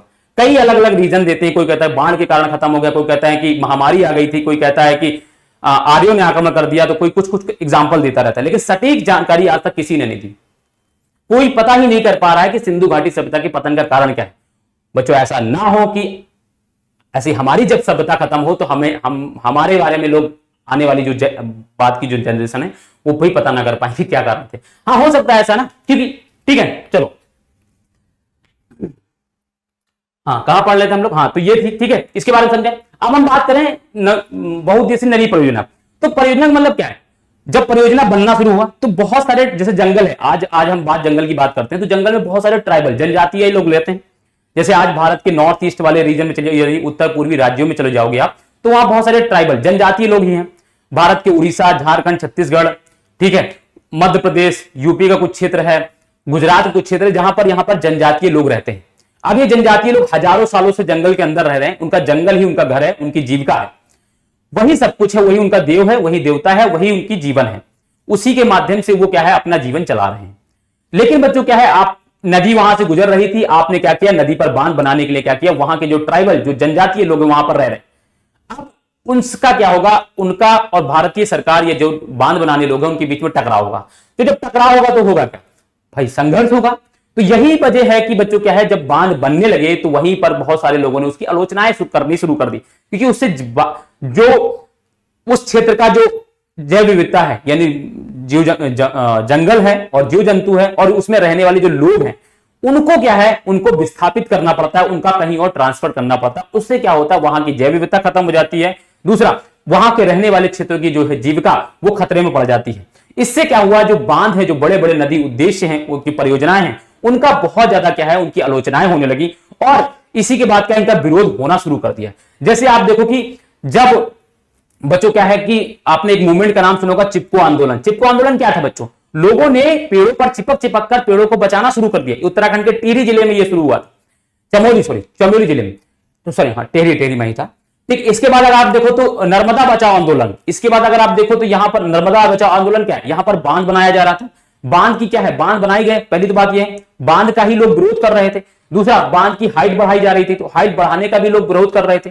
लोगों ने इतना विरोध किया, पहले तो लोग कह रहे थे कि बांध को तोड़वा ही दिया जाए, बांध नहीं बनवाया जाए, लेकिन जब सरकार ने जबरदस्ती करके बांध बनवा भी दिया और बांध की, ठीक है, उसके बाद जब सरकार ने दोबारा उसकी ऊंचाई बढ़ानी शुरू कर दी, तब फिर दोबारा उसका विरोध होने लगा, क्योंकि उनका मानना था कि अगर कभी भविष्य में इस बांध में अगर कभी टूटा तो इससे क्या होगा, एक बहुत बड़ा जंगल का जो क्षेत्र है वो डूब सकता है और बहुत बड़ा क्षेत्र डूबे, क्योंकि जितनी ज्यादा ऊंचाई जाएगी पानी तो उतनी दूर तक फैलेगा ना जब टूटेगा। तो ये वजह था। शुरुआत में लोगों ने बहुत ज्यादा विरोध किया इसका, लेकिन बाद में जब सरकार ने इनकी एक भी नहीं सुनी, क्योंकि सरकार कह रही थी कि हम आपको वहां से विस्थापित कर रहे हैं तो हम आपका उसका कंपनसेशन दे रहे हैं, उसका हम जुर्माना आपको भर रहे हैं और आप जहां आपको जमीन दे रहे हैं, आपको रहने के लिए घर देंगे, सब कुछ देंगे। बाद शुरुआत में लोग विरोध करते रहे, लेकिन जब सरकार ने एक भी ना सुनी तो लोगों ने विरोध करना बंद किया और उसका कंपनसेशन लेकर क्या है लोग राजी हो गए। तो ये सारी चीजें क्या है, ये विरोध करने का तरीका है और उसका रीजन ये है कि लोग विस्थापित होते हैं, लोगों की जीविका खतरे में पड़ जाती है, लोगों का, ठीक है, वहां की जैव विविधता खतरे में पड़ जाती है। तो ये कुछ रीजन होते हैं, इसी की वजह से क्या है, जो बहुउद्देशीय परियोजनाएं होती है उनकी आलोचनाएं की जाती हैं। ठीक है, ये बात याद रखना है। देखो, नदियों पर बांध बनाने और उनका बहाव नियंत्रित करने से उनके प्राकृतिक बहाव को प्रभावित करते हैं। जाहिर सी बात है, नदी एक नेचुरल गति में भाग रही है, स्पीड है उसकी। आप जब बांध बना देते तो उसकी गति रुक जाती है, गति रुक जाएगी तो होगा क्या भाई, नदी का पानी इकट्ठा होता रहेगा। लेकिन एक बार समय क्या होगा कि जब पानी बहुत ज्यादा बहाव में होगा तो हो सकता है कि वो जो पुल है ना वो उसको रोक ही ना पाए। अब जो पानी बह रहा था नॉर्मली तो उससे तो कोई दिक्कत नहीं थी, लेकिन जब पानी जो इकट्ठा था, जब पुल टूटेगा तो वो ज्यादा जो पानी है वो सैलाब तरीके से आ जाता है। उत्तराखंड में हुआ था तो यही तो हुआ था ना, बांध ही तो टूटा था वहां का, तो यही हुआ था। और जलाशय में अत्यधिक अवसाद एकत्र हो जाता है। नदियां क्या करती हैं, अपने साथ बहुत सारा अवसाद लेकर आती। नदियां जब हिमालय में होती है तो वहां कटाव करती हैं, अपर्दन का काम करती हैं। अपर्दन के साथ करेंगी तो बड़ा बड़ा जो पत्थर है, जो बहुत सारा मिट्टी है, जो अवसाद है, वो अपने साथ बहा कर लेकर आएंगे। लेकिन आपने क्या किया, बांध बनाकर क्या है उसकी गति को, उसकी बहाव को रोक दिया, तो वो जो अवसाद है ना, वो भी तो वो बांध के पास जमा हो जाएगा ना। जब बांध के पास वो जमा होगा तो फिर क्या होगा, धीरे धीरे पानी का स्तर क्या होगा, बढ़ता जाएगा। भाई पानी जो नीचे है, जो नीचे बांध का है, उसमें मिट्टी जमा होगी तो पानी का स्तर क्या होगा, ऊपर। जैसे आप बाल्टी में पानी ले लो बच्चों, और पानी में पत्थर डालना शुरू कर दो, तो आधी बाल्टी अगर पानी भरा होगा, उसमें पत्थर डालते जाओगे तो वो पानी क्या होगा, ऊपर आता जाएगा ऊपर। ऐसी तो नदी, ऐसे बांध भी तो होगा। बांध में क्या होगा, जब मिट्टी बांध के नीचे जब जमा होती जाएगी, अवसाद जब जमा होते जाएगा, तो पानी का स्तर क्या होगा, ऊपर होगा। और एक समय बाद क्या होगा, पानी पुल के ऊपर से बहने लगेगा, बांध के ऊपर से बहने लगेगा, और ये क्या होगा, बांध टूट भी सकता है इससे। तो ये जिससे नदी का तल अधिक चट्टानी हो जाता है और नदी जलीय जीव अवसादों में भोजन की कमी हो जाती है। एक समस्या यह भी है कि जब पानी जो अवसाद है वो जमा होता रहेगा, तो वहां पर पानी के साथ बहुत सारे जीव जंतु भी तो आते हैं। अब जीव जंतु का कि भोजन तो कहां मिलता है, उसको पानी से ही मिलता है, लेकिन उसके साथ जो अवसाद है वो पुल के पास जमा हो गया, बांध के पास, और ये जमा हो गया। अब वो जमा हो जाएगा तो इकट्ठा ठोस हो जाएगा, तो क्या होगा, जो उसमें जीव जंतु रहने वाले जो जीव जंतु, तो उनके लिए घर नहीं बन पाएगा। दूसरी बात क्या होगी, उनका जो भोजन है वो उसी अवसाद में जमा होकर कहीं दब जाएगा, उनको क्या है, भोजन ही नहीं प्राप्त होगा। ठीक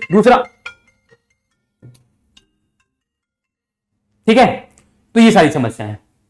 बाढ़ के मैदान पर बनाए गए जलाशय मौजूद वनस्पति को डुबा देंगे और एक समय के बाद मृदा का क्षरण करेंगे। मैंने आपको बताया था कि जो बांध है, अगर वहां पर कोई प्लांट है ना, और उसकी वजह से क्या होता है कि उसकी वजह से होता क्या बच्चों कि जो वहां पर जो आसपास जो जंगल है, जो पेड़ पौधे हैं, वो क्या होगा, अगर उसकी ऊंचाई बढ़ेगी, जब वो कभी बांध टूटेगा तो क्या होगा, आसपास का जंगल क्या है, पूरा डुबो देगा। एक समस्या ये भी रहती है।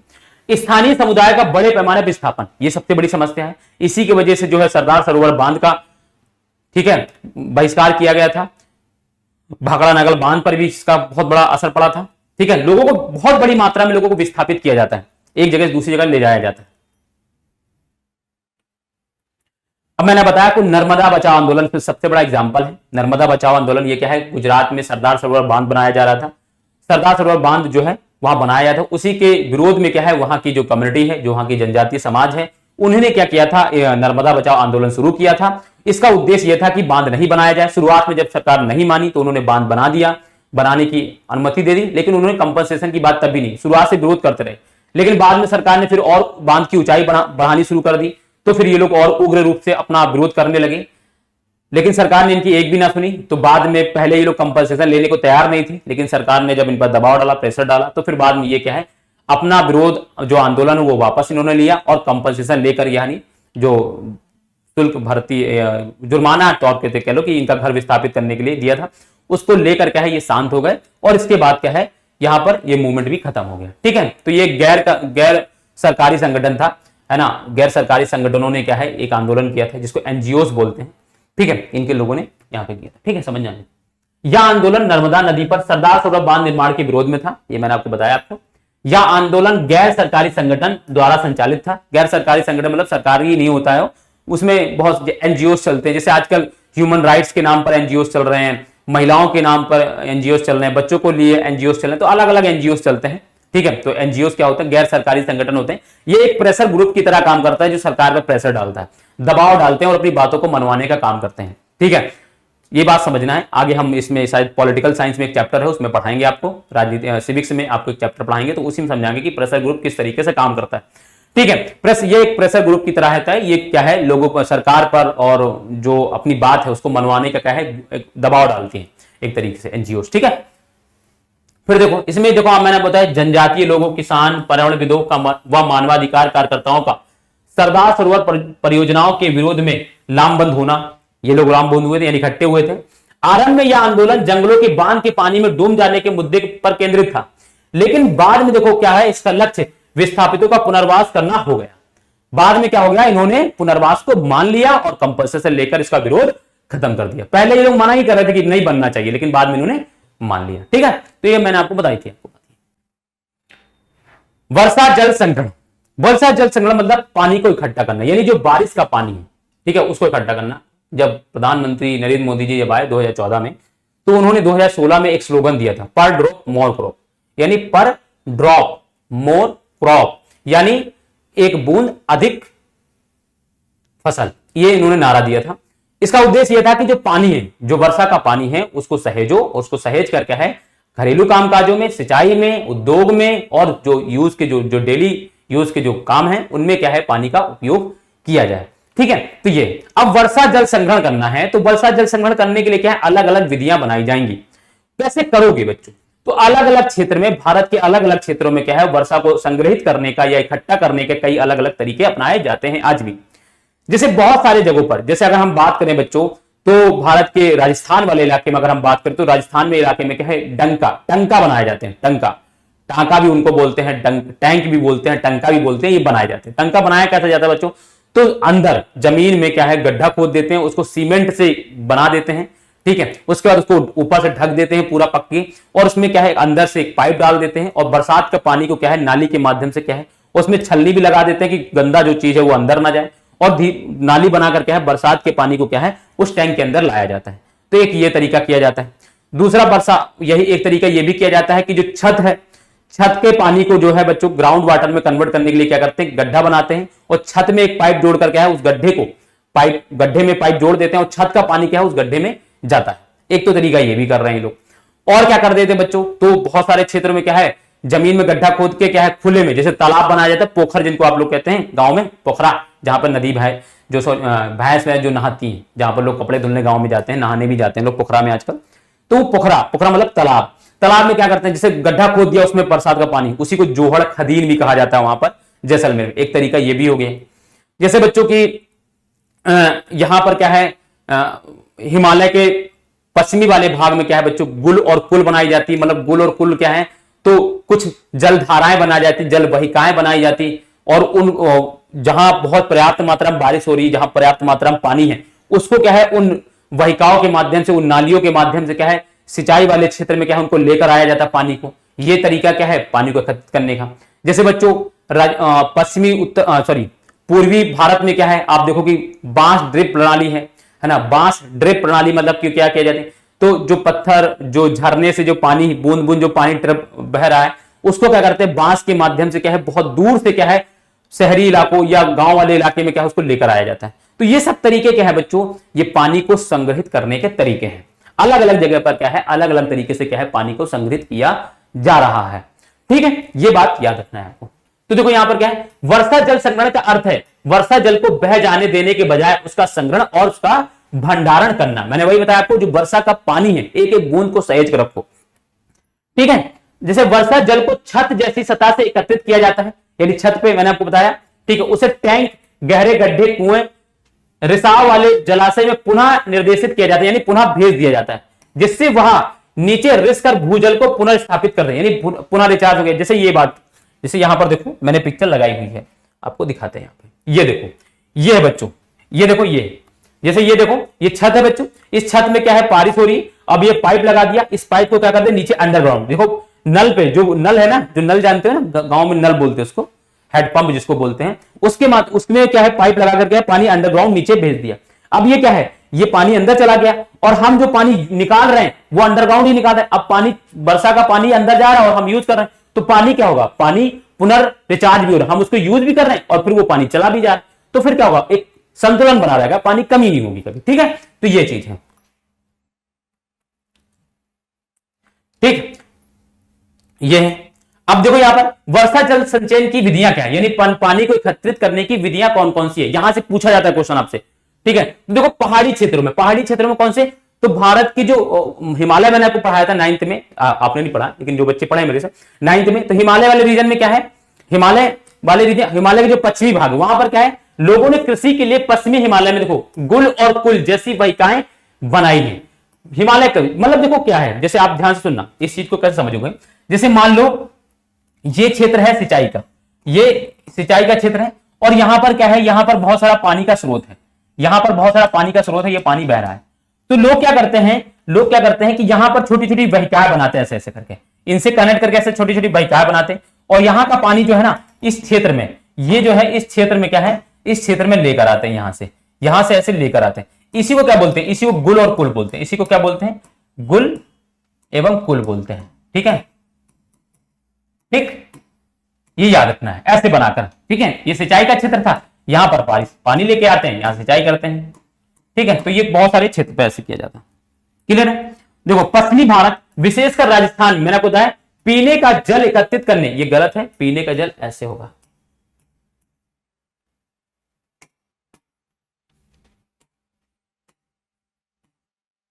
ये पीने का जल एकत्रित करने के लिए छत वर्षा जल संग्रहण का तरीका आम था। जैसे आज आप देखो पश्चिमी राजस्थान, ये वाला तरीका जो आपको मैंने अभी यहां पर दिखाया है,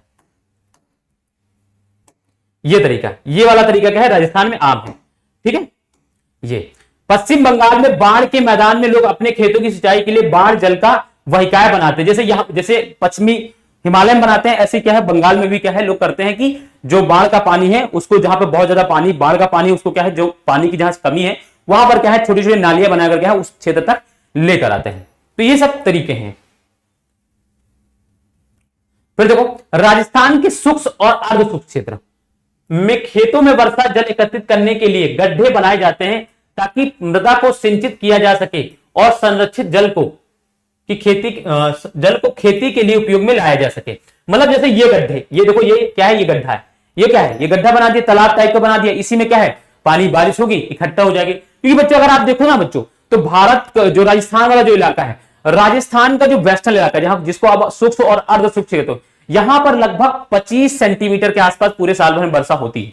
और वो भी इसमें यहां पर जो बारिश होती है पश्चिमी राजस्थान, मैं आपको एक चीज समझाता हूं, थोड़ा सा ध्यान से सुनना मेरी बात को, बहुत जरूरी चीज, ओहो क्या कर दिया मैंने, बहुत जरूरी चीज मैं आपको समझाने जा रहा हूं, इसको समझना है आपको। जैसे बच्चों जब हम बात करते हैं, ये राजस्थान, मान लो ये राजस्थान है मेरा, ठीक है, ये बेटा हम लोग का राजस्थान है, और हम जब इस राजस्थान की बात करते हैं तो यहां पर एक रेंज है, मैंने आपको बताया कि अरावली, 9th में जो लोग हमसे पढ़े हैं उनको पता हो, ठीक है, अरावली रेंज।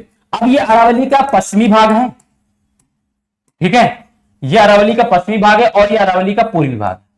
तो बच्चों इस भाग में, इस पूर्वी भाग में जो है बच्चों, राजस्थान के पूर्वी भाग में अगर हम बात करें तो यहां पर लगभग 50 से लेकर 75 सेंटीमीटर तक, 50 से लेकर कितना बच्चों, तो 50 से लेकर 75 सेंटीमीटर तक बारिश हो जाती है वर्षा। और ये कब होती है, तो ये बच्चों होती है लगभग आपके ये मानसूनी सीजन में, जब बारिश जैसे अभी चल रहा है ना, इसी सीजन में बारिश हो जाएगी, ठीक है। लेकिन बच्चों जब अगर हम बात करते हैं इस सीजन में, तो इस सीजन में जाड़े में बारिश होती है, जाड़े में बारिश होती है, और लगभग यहां पर लगभग 25 सेंटीमीटर के आसपास बारिश होती है, 25 सेंटीमीटर के आसपास बारिश होती है। अब इस बारिश के पानी को क्या है सहेज लो, क्योंकि एक तो बारिश ही कम हो रही है, दूसरा अगर पानी वेस्ट चला गया तो फिर पानी और, तो इसी पानी को क्या है सहेजना होता है वहां पर। तो ये जो वेस्टर्न वाला इलाका है ना, यही है शुष्क और अर्ध शुष्क क्षेत्र, और यही है बच्चों मरुस्थल वाला क्षेत्र। और यहां पर क्या है पानी बहुत बारिश कम होती है, और यहीं पर क्या है गड्ढे बनाकर, यहीं पर क्या है जैसलमेर जैसी जगहों पर क्या है गड्ढे बनाकर क्या है यहां पर चीजें पानी क्या है इकट्ठा किया जाता है, ठीक है बच्चों। तो ये याद रखना है आपको। तो यहां पर देखो जैसे जैसलमेर में क्या है खादीन, और अन्य क्षेत्रों में जोहड़ इसके उदाहरण है। तो ये जोहड़ और खादीन के उदाहरण, ये जो है ना, ये जोहड़ और खादीन है, ठीक है। उसी को नेम माला अलग अलग क्षेत्र में उसका अलग अलग नाम दिया जाता है, कहीं पर खादीन कहा जाता है, कहीं पर जोहड़ कहा जाता है, ठीक है। और ये सब कहां मिलेंगे, ये आपको पश्चिमी राजस्थान में मिलेंगे, जो शुष्क और अर्ध शुष्क क्षेत्र है, गड्ढा बना दिया जाता है, उसमें बारिश हुई तो पानी इकट्ठा हो गया, ठीक है। तो ये बात है। राजस्थान के क्षेत्रों विशेषकर बीकानेर, फालोदी और बाड़मेर में पानी, पीने का पानी संग्रहित करने के लिए भूमिगत टैंक या टाका हुआ करते थे। यानी अभी भी क्या है भूमिगत टैंक बनाए जाते हैं। मैंने आपको बताया भूमिगत टैंक कैसे बनाए जाते हैं, तो यहां पर देखो। अब जैसे आप, मैं जो ये क्षेत्र की बात हम कर रहे हैं, ध्यान सुनो बच्चों, बीकानेर, फलोदी और बाड़मेर, ये सब क्षेत्र बच्चों पश्चिमी राजस्थान है। यानी यहां पर 25 सेंटीमीटर से कम बारिश होती है, और यहां पर पानी जो बारिश हो रही है उस पानी को सहेजना है। तो सहेजने के लिए क्या है बहुत सारे प्रयास किए जा रहे हैं, क्योंकि यहां की औरतों का आधा जीवन बच्चों आप देखोगे तो आधा जीवन क्या है इनका, क्या है बारिश पानी ढोने में ही लग जाता है। मैंने आपको शायद बताया था कि जो राजस्थान जैसे राज्य में बहु विवाह का जो प्रचलन है, यानी एक से ज्यादा पत्नियां रखते हैं पुरुष, तो उसमें कई कारण हैं। तो उसमें से एक कारण ये भी है, क्योंकि पानी, मान लो एक वाइफ है ना, एक परिवार में एक है ना, उसके एक हस्बैंड वाइफ रह रहे हैं। अब मान लो सुबह वाइफ पानी लेने चलेगी तो खाना कौन बनाएगा। इस वजह से भी लोग क्या है वहां पर बहु विवाह करते हैं, यानी एक से ज्यादा पत्नियां रखते हैं। ये भी एक कारण है, और भी कई कारण हैं। तो उसमें सबसे बड़ा कारण यह भी माना जाता है कि पानी की समस्या होने की वजह से लोग क्या है राजस्थान में जो जैसलमेर, बीकानेर जैसे इलाकों में, बाड़मेर जैसे इलाकों में क्या है यहाँ पर कई एक ही हस्बैंड, मतलब एक ही पुरुष की कई स्त्रियां पत्नियां होंगी, और एक घर का काम कर रही है तो एक पानी लेने जा रही है। तो ये इसका वजह एक भी रीजन है, ठीक है। और जैसे मैं आपको एक, वैसे तो मैं नहीं कहता बच्चों से मूवी देखो, लेकिन एक वेब सीरीज है 40 मिनट की है शायद, पिपासा नाम से, आप उसको देखोगे तो आपको समझ में आएगा कि वास्तव में राजस्थान में पानी की समस्याएं कितनी ज्यादा है बच्चों। वहां पर एक डाटा के हिसाब से बच्चों क्या है हर साल पश्चिमी राजस्थान की एक महिला लगभग 14,000 किलोमीटर पैदल पानी ढोकर लेकर आती। 14,000 किलोमीटर जो है वो लगभग पानी पैदल चलती सिर्फ पानी ढोने के लिए। आप सोचो, मतलब आधा जीवन उसका जो है पानी ढोने में चला जाता है। और सरकार ऐसा नहीं कि वहां पर प्रयास नहीं कर रही है, लेकिन वो प्रयास पर्याप्त नहीं है। जैसे जैसे हम लोग कहते हैं कि आज हम चांद पर चले गए हैं, हम आज मंगल पर चले गए हैं, ठीक है, तो हमारी एक उपलब्धि है। लेकिन बच्चों अभी पृथ्वी पर इतनी समस्याएं हैं कि यहीं पर समस्याओं का समाधान अगर हो जाए तो यहीं पर हम सब कुछ देख लेंगे, लेकिन यहां पर बहुत बड़ी समस्याएं हैं। ठीक है, चलो तो ये बात समझ में आ गई आपको। टंका कैसे बनता है तो मैं आपको बता देता हूं टंका कैसे बनता है। जैसे ये जमीन है, ये पृथ्वी के नीचे ऐसे क्या है, ऐसे बना दिया जाता है। ठीक है, यहां पर क्या है, बगल में साइड में एक छेद कर दिया जाएगा ऐसे यहां पर। ठीक है, यहां पर एक छलनी लगा दी जाएगी, पानी यहां से ऐसे ये थोड़ा नीचे बनाया जाएगा, जमीन से थोड़ा नीचे बनाया जाएगा, ताकि पानी के जो बारिश का पानी वो बह कर क्या है इसके अंदर चला जाए, इसमें चला जाए। और इसको ऊपर से क्या है, इसको ढक दिया जाता है पत्थर से। इसी को टंका और टैंक बोलते हैं। ठीक है, ये याद रखना है आपको। और एक तरीका है बच्चों मेघालय में बांस की ट्रिप सिंचाई प्रणाली। ट्रिप सिंचाई प्रणाली मतलब क्या होता है बच्चों, देखो यहां पर क्या है, ये जैसे झरना है, नदी है ना, वहां से क्या है पानी बूंद बूंद पानी बह रहा है। तो ये लोग क्या करते हैं, बांस को क्या है सिंचाई वाले इलाके दूर कहीं होगा वहां से कनेक्ट करके बांस से बांध कर क्या है बूंद बूंद पानी को क्या है इसमें ऐसे बहाएंगे। फिर देखो यहां से दूर से पानी ऐसे क्या इसके माध्यम से बहकर क्या होगा, जहां पर इनको सिंचाई कराना है वहां पहुंचाते हैं पानी। यानी ड्रिप सिंचाई है, यानी बूंद बूंद पानी। ड्रिप मतलब क्या होता है, बूंद बूंद, छोटा थोड़ा थोड़ा पानी क्या है सहेजना। तो ये लोग क्या करते हैं, बूंद बूंद पानी को क्या है सहेजते हैं बच्चों। तो बांस ड्रिप प्रणाली में यही होता है कि, और ये ज्यादातर आपको भारत के उत्तर पूर्वी राज्यों में मिलेगा, जैसे मेघालय है, जैसे त्रिपुरा है। ठीक है, और एक बात ये भी समझो बच्चों, आप जहां पर इस पानी की सहेजने की बात कर रहे हो, विश्व की सबसे अच्छी ज्यादा बारिश मेघालय के ही शहर में होती, जो मानसिन रामचेरा पुंजी इसको बोलते हैं, वहां पर बारिश होती है। कितनी बारिश होती है बच्चों, लगभग 1140 सेंटीमीटर। आप सोचो पूरे वर्ष में यहां पर 1140 सेंटीमीटर बारिश होती है। विश्व में सबसे ज्यादा बारिश यहीं पर होती है। लेकिन फिर भी यहां पर क्या है, पानी की समस्या है। क्यों समस्या है, क्योंकि जो बारिश का पानी है ना उसका प्रबंधन अच्छे से नहीं कर पा रहे हैं। वो जो बारिश का पानी हो रहा, बारिश हो रही है, वो बहकर क्या है नदियों के माध्यम से क्या है वो समुद्र में मिल जा रहा है, नालों के माध्यम से वो समुद्र में मिल जा रहा है। यानी वो जो स्वच्छ जल है, जो वर्षा का जो पानी है, जो एक स्रोत है स्वच्छ जल का, उस पानी को हम सहेज ही नहीं पा रहे, संग्रहित ही नहीं कर पा रहे। इस वजह से जहां पर बहुत विश्व की सबसे अधिक वर्षा होती है जिस राज्य में, उस राज्य के लोग भी पानी की समस्या से जूझ रहे हैं और उन्हें अपनी पानी की पूर्ति करने के लिए ड्रिप सिंचाई प्रणाली को अपनाया पड़ रहा है। तो ये सबसे बड़ा कारण क्या है बच्चों, अगर पानी की समस्या से निजात पाना है तो पानी का प्रबंधन बहुत ज्यादा जरूरी है। अगर पानी का प्रबंधन नहीं हुआ तो समस्याएं बढ़ती ही जाएंगी और एक दिन समस्याएं प्रचंड हो जाएंगी। और लोग आज सोना चांदी और पैसे के लिए लड़ते हैं, भविष्य में ऐसा ना हो कि लोग पानी के लिए लड़े। और ये भविष्य ज्यादा दूर नहीं है। अगर ऐसा ही चलता रहा तो 50-60 साल बाद जो है पानी की बहुत समस्याएं पूरे देश में होगी, हमारे भारत में और विश्व में भी होंगी। क्योंकि बच्चों आप देखो कि जैसे अगर हम बात करें तो हरियाणा पंजाब में पानी की तो कमी वैसी होगी। आज लोग ग्राउंड वाटर का पानी डायरेक्ट पी नहीं सकते बिना आरओ का। आप देख लो हरियाणा पंजाब में, आप देख लो दिल्ली क्षेत्र में खारा पानी आ रहा है। क्यों आ रहा है, क्योंकि पानी बहुत ग्राउंड वाटर नीचे चला गया है। पानी में क्या हुआ, इतने ज्यादा केमिकल मिल गए हैं कि वो पानी पीने लागे रह ही नहीं गया। वो सारा का सारा क्या करते हैं हम लोग, उसको क्लीन करके आरओ से पी रहे हैं। और आप देख लो कि जैसे पंजाब हरियाणा का जो मिट्टी है वो व्हाइट होती जा रही है। उसका रीजन यही है कि वहां पर बहुत ज्यादा यूरिया और बहुत सारे फर्टिलाइजर्स का यूज किया गया, जिसकी वजह से मिट्टी खराब हो रही है, यानी ग्राउंड वाटर पानी भी खराब हो रहा है, पानी खारा आ रहा है। तो इस ज्यादा दिन की समझ, मतलब ज्यादा दिन नहीं है दूर की लोग पानी की लड़े ना, ऐसा होगा तो उसका रीजन बस और समस्या का समाधान हो एक ही तरीके से सकता है कि जो बारिश का पानी है उसका प्रबंधन अच्छी तरीके से हो, उसको संभाल के रखना है। तभी हो सकता है कि हम जो पानी की कमी है उस समस्या से निजात पा सकते हैं। अदरवाइज क्या है, ये समस्या बढ़ती ही जाएगी और प्रचंड हो जाएगी एक समय के बाद।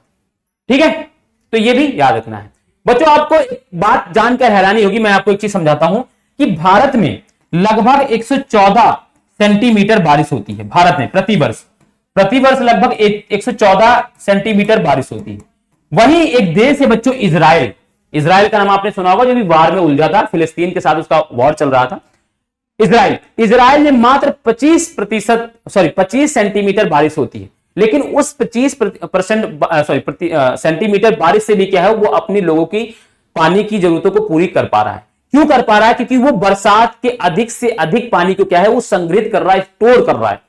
लेकिन भारत जहां पर 114 सेंटीमीटर यानी कई गुना ज्यादा हमारे भारत में बारिश होने के बावजूद भी हमारे देश के कई क्षेत्र ऐसे हैं जो पानी की समस्याओं को झेल रहे हैं, उसके पीछे का रीजन यह है कि बारिश का जो पानी है उसको हम संग्रहित नहीं कर पा रहे, उसका हम अच्छे से प्रबंधन नहीं कर पा रहे हैं। तो सबसे बड़ा कारण क्या है बच्चों? पानी का प्रबंधन ना होना। अगर पानी का सही तरीके से प्रबंधन होगा तभी पानी की समस्याओं से हम छुटकारा पा सकते हैं। ठीक है बच्चों, अब देखो यहां पर क्या है, बांस ड्रिप प्रणाली, सिंचाई प्रणाली क्या है? तो यहां पर देखो, नदियों व झरनों के जल को बांस के बने पाइपों द्वारा एकत्रित करके सिंचाई करना बांस ड्रिप सिंचाई प्रणाली कहलाता है। तो वही चीज है, नदियों झरनों का जो पानी है वो बूंद बूंद जो बह रहा है उसको क्या है, बांस के जो पाइप बनाकर क्या है, दूर क्षेत्र में जहां पानी की कमी है वहां ले जाकर क्या है, पाइप को एक मतलब बांस को क्या है, जोड़ जोड़ कर क्या है, उस पानी को वहां से बह कर क्या है, सिंचाई वाले क्षेत्र में ले जाना होता है। ठीक है, पालर पानी क्या होता है बच्चों? तो जो टैंक या टंका बनाया जा रहा है उसमें जो पानी, पीने योग्य पानी जो इकट्ठा किया जा रहा है, उस पानी को क्या कहते हैं? पालर पानी कहते हैं। ठीक है, तो देखो वर्षा का पानी जो भूमिगत टैंकों में जमा होता है, पीने योग्य पानी है, इसे पालर पानी कहा जाता है। वही चीज मैंने आपको बताया कि जो टंका जो बनाया जा रहा है उसमें जो पानी इकट्ठा किया जा रहा है, जो वर्षा का पानी और जो पीने योग्य है, उसी को पालर पानी कहा जाता है। ठीक है, भारत देश में जल का अभाव बढ़ने के कारण, जो पीछे मैंने आपको बताया था ना, पानी की कमी के कारण जनसंख्या का बढ़ना, ठीक है, शहरीकरण, औद्योगिकरण, ये सारे कारण क्या है, ये भारत में भी होंगे। तो वही देखो, भारत मानसूनी जलवायु का देश है। ठीक है, कई बार मानसून असफल होने से जल की कमी बढ़ रही है। मतलब क्या है, कभी कभी बारिश सूखा पड़ जाना, उसकी वजह से भी क्या है, पानी की कमी है, कई क्षेत्रों में पानी सूखा पड़ जाता है। जैसे जब अल नीनो ला नीनो आता है तो किसी साल बारिश ज्यादा होगी, किसी साल कम होगी, ये रीजन भी होते हैं। सिंचाई के लिए जल की मांग में तीव्र वृद्धि, पीछे भी मैंने आपको पढ़ाया कि जो सिंचाई का, जो कृषि का क्षेत्र है उसका विस्तार हुआ है, उसकी वजह से क्या है, जब कृषि का विस्तार होगा तो सिंचाई क्षेत्र का भी विस्तार होगा, और सिंचाई क्षेत्र का विस्तार होगा तो पानी की मांग क्या है, बढ़ेगी बच्चों। ठीक है, औद्योगिक क्रियाओं के कारण भूमिगत जल स्तर का गिरना, जाहिर सी बात है, कोका कोला, पेप्सी जैसे मैंने आपको अभी एग्जांपल लिए थे कि ये क्या हो रहा है, इनकी वजह से क्या है, पानी की मांग बढ़ी। इन उद्योगों में क्या है, पानी का ही बहुत ज्यादा यूज होता है, इससे भी क्या है, जो भूमिगत जल है उसका क्या है, स्तर गिरता जा रहा है। शहरीकरण की गति में वृद्धि के कारण जल संसाधनों पर बढ़ता भार, शहरीकरण हो रहा है तो बहुत सारी क्रियाएं ऐसी होती हैं जो गांव से अलग हैं और वहां पर पानी की, शहरों में पानी की मांग ज्यादा है, उससे भी क्या है, पानी की कमी हो रही है। पीछे मैंने सारी चीजें बता दी। बढ़ती जनसंख्या की आवश्यकताओं को पूरा करने के कारण जो भी जनसंख्या बढ़ रही है उसने भी क्या है, उसने भी क्या कर दिया है, पानी की कमी का। तो ये देखो, ये भारत के पर्सपेक्टिव में समस्या सब जगह एक ही जैसी है, देश में समस्या पूरे विश्व में एक ही जैसी समस्या है, सब जगह जनसंख्या बढ़ रही है, सब जगह औद्योगिकरण हो रहा है, हर जगह सिंचाई का क्षेत्र बढ़ा है, उस वजह से क्या है, पानी कमी। तो मैंने वहां पर पूरे विश्व के लिए दिया था, यहां पर भारत की समस्या के लिए दिया गया। देखो सॉल्यूशन क्लास है, क्लास में बैठ जाओगे तो सारे क्वेश्चन यहीं से मिलेंगे, क्योंकि मैं स्पेसिफिक भी भारत के लिए कला दे रहा हूं, ताकि क्या हो, अगर भारत से रिलेटेड पूछा जाता है कोई क्वेश्चन तो भी आपकी पीपीटी में और आपको क्लास में मिल जाए। क्योंकि बच्चे क्या होता है, फिर मान लो पूछ लिया जाए भारत में पानी की समस्या कोई कारण बताओ, तो बच्चे रिलेट ही नहीं कर पाते कि जो पीछे वाली समस्या बता रहे थे जो सर वही था, तो वो लिख ही नहीं पाते। इसी वजह से मैंने इसको अलग पीपीटी में भी दे दिया। पीपीटी अदरवाइज मुझे शौक नहीं लगा कि मैं पीपीटी का भार बढ़ाऊं, अपने ऊपर टाइप करूं और फिर उसमें समय दूं। पीपीटी रीजन यही है कि आपको समस्या ना हो। अगर ये पीपीटी पढ़ रहे हो, इस क्लास को पढ़ रहे हो और एनसीईआरटी पढ़ रहे हो, तो आप इनफ तैयारी कर ले रहे हो, आपको कहीं बाहर नहीं जाना, कोई भी ऑथेंटिक्स बुक्स नहीं पढ़नी, सिर्फ आपको अपनी एनसीईआरटी पढ़नी, क्लास को पढ़ना है, और जो हम पीपीटी करा रहे हैं उसको शॉर्ट नोट्स बनाते चलो उस क्लास के, और जिस पीपीटी को पढ़ते हो, क्वेश्चन यहां से बाहर नहीं जाने वाला। और जो थोड़ी बहुत कसर रह भी जाएगी, हालांकि इसके बाहर तो कुछ आना नहीं है, फिर अभी जब बोर्ड आने वाले होंगे तो हम कुछ क्वेश्चन आंसर करा देंगे, उसके बाद आराम से आप, ठीक है, आपका काम हो जाएगा। ठीक है, चलो बात समझ में आ गई।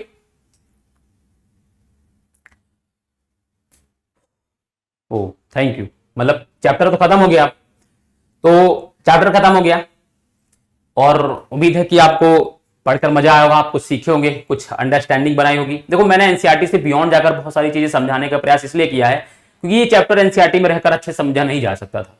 आपको समझ बनाने के लिए आपको देश दुनिया की समस्याओं के बारे में, देश हमारे भारत में भी जो क्षेत्र हैं उनके बारे में, समस्याओं के बारे में समझोगे, तभी इस चैप्टर को आप अच्छे से रिलेट कर पाओगे। अदरवाइज इस चैप्टर में याद करने वाली जैसी चीजें कोई है नहीं, सिर्फ समझने वाली चीजें, और समझ के ही लिख पाओगे, आंसर इसके आराम से हो जाएंगे आपसे। और इतना कुछ है नहीं, आराम से अगर क्लास को ध्यान से आपने सुना होगा तो आप हर एक चीज को लिख पाओगे आराम से, ठीक है। बस क्लास को ध्यान से सुनना है, कॉन्सेंट्रेशन बना के रखना है, कुछ कुछ चीजें नोट कर पाओ तो कर लो, अदरवाइज कोई दिक्कत नहीं, बाद में क्लास को XX में देख लेना। XX में क्या है, आप नोट्स बना सकते हो। पहली बार आप जब भी क्लास देखो बच्चों मेरे, तो पहली बार क्लास में फुल कंसंट्रेशन हो। बहुत बच्चे ऐसे होते हैं कि जो नोट्स बनाने के साथ साथ में क्लास में कंसंट्रेशन बना लेते हैं, उनके लिए अच्छी बात है, तो दोनों काम एक साथ कर सकते हैं। लेकिन बहुत सारे बच्चे ऐसे हैं, अगर वो लिख रहे हैं तो उनका ध्यान पढ़ने में नहीं होगा, अगर वो पढ़ रहे हैं तो लिख नहीं पाएंगे। तो जो ऐसे बच्चे हैं उनके लिए सबसे बेस्ट यही है कि पहले एक बार वीडियो को अच्छे से देख लो, समझ लो, सुन लो, जो सर पढ़ा रहे हैं उसको ध्यान से सुन लो। उसके बाद XX दोबारा क्या करो, 2x पे लगा दो वीडियो को, और आप आराम से उसके नोट्स बना लो, ठीक है। तो ये तरीका बेस्ट रहता है। और आप अपने खुद के जब नोट्स बनाओगे, एनसीईआरटी को रीड करोगे, शॉर्ट नोट्स खुद के बनाओगे, एनसीईआरटी को रीड करोगे, तो आप बहुत अच्छा कर जाओगे, आपको कोई दिक्कत नहीं आने वाली है। और बोर्ड में कितना होता ही है, खाली समझना है, समझ के एसएसटी को पढ़ना है। रटने बैठोगे तो एसएसटी में लगभग 22 से 23 चैप्टर हैं, आप रट नहीं पाओगे हर एक चीजों को, आपको बहुत डिफिकल्ट हो जाएगा। और रटन जो विद्या होती है वो पेपर के टाइम पे छू हो जाती है। तो समझ जो है उसको विकसित करो, समझ के लिखो, चैप्टर को पढ़ो, एनसीईआरटी को रिलेट करो अभी की चीजों से, ठीक है। और आप अच्छे से क्वेश्चन के जो आंसर है वो लिख पाओ, ठीक है, समस्या नहीं होगी। तो चलो बच्चों, इसी के साथ मिलते हैं नेक्स्ट क्लास को। तब तक के लिए अपना ध्यान रखो और अच्छे से पढ़ाई करते रहो। और जुड़ने के लिए थैंक यू। और हाँ, वीडियो को अच्छी लगी है तो वीडियो को लाइक करें, कमेंट करें वीडियो पर, बताएं कि कैसी लगी क्लास।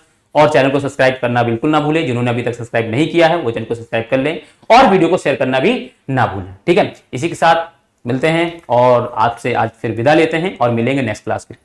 तब तक के लिए अपना ध्यान रखो और अच्छे से पढ़ाई करते रहो, ठीक है। बाय, जय हिंद।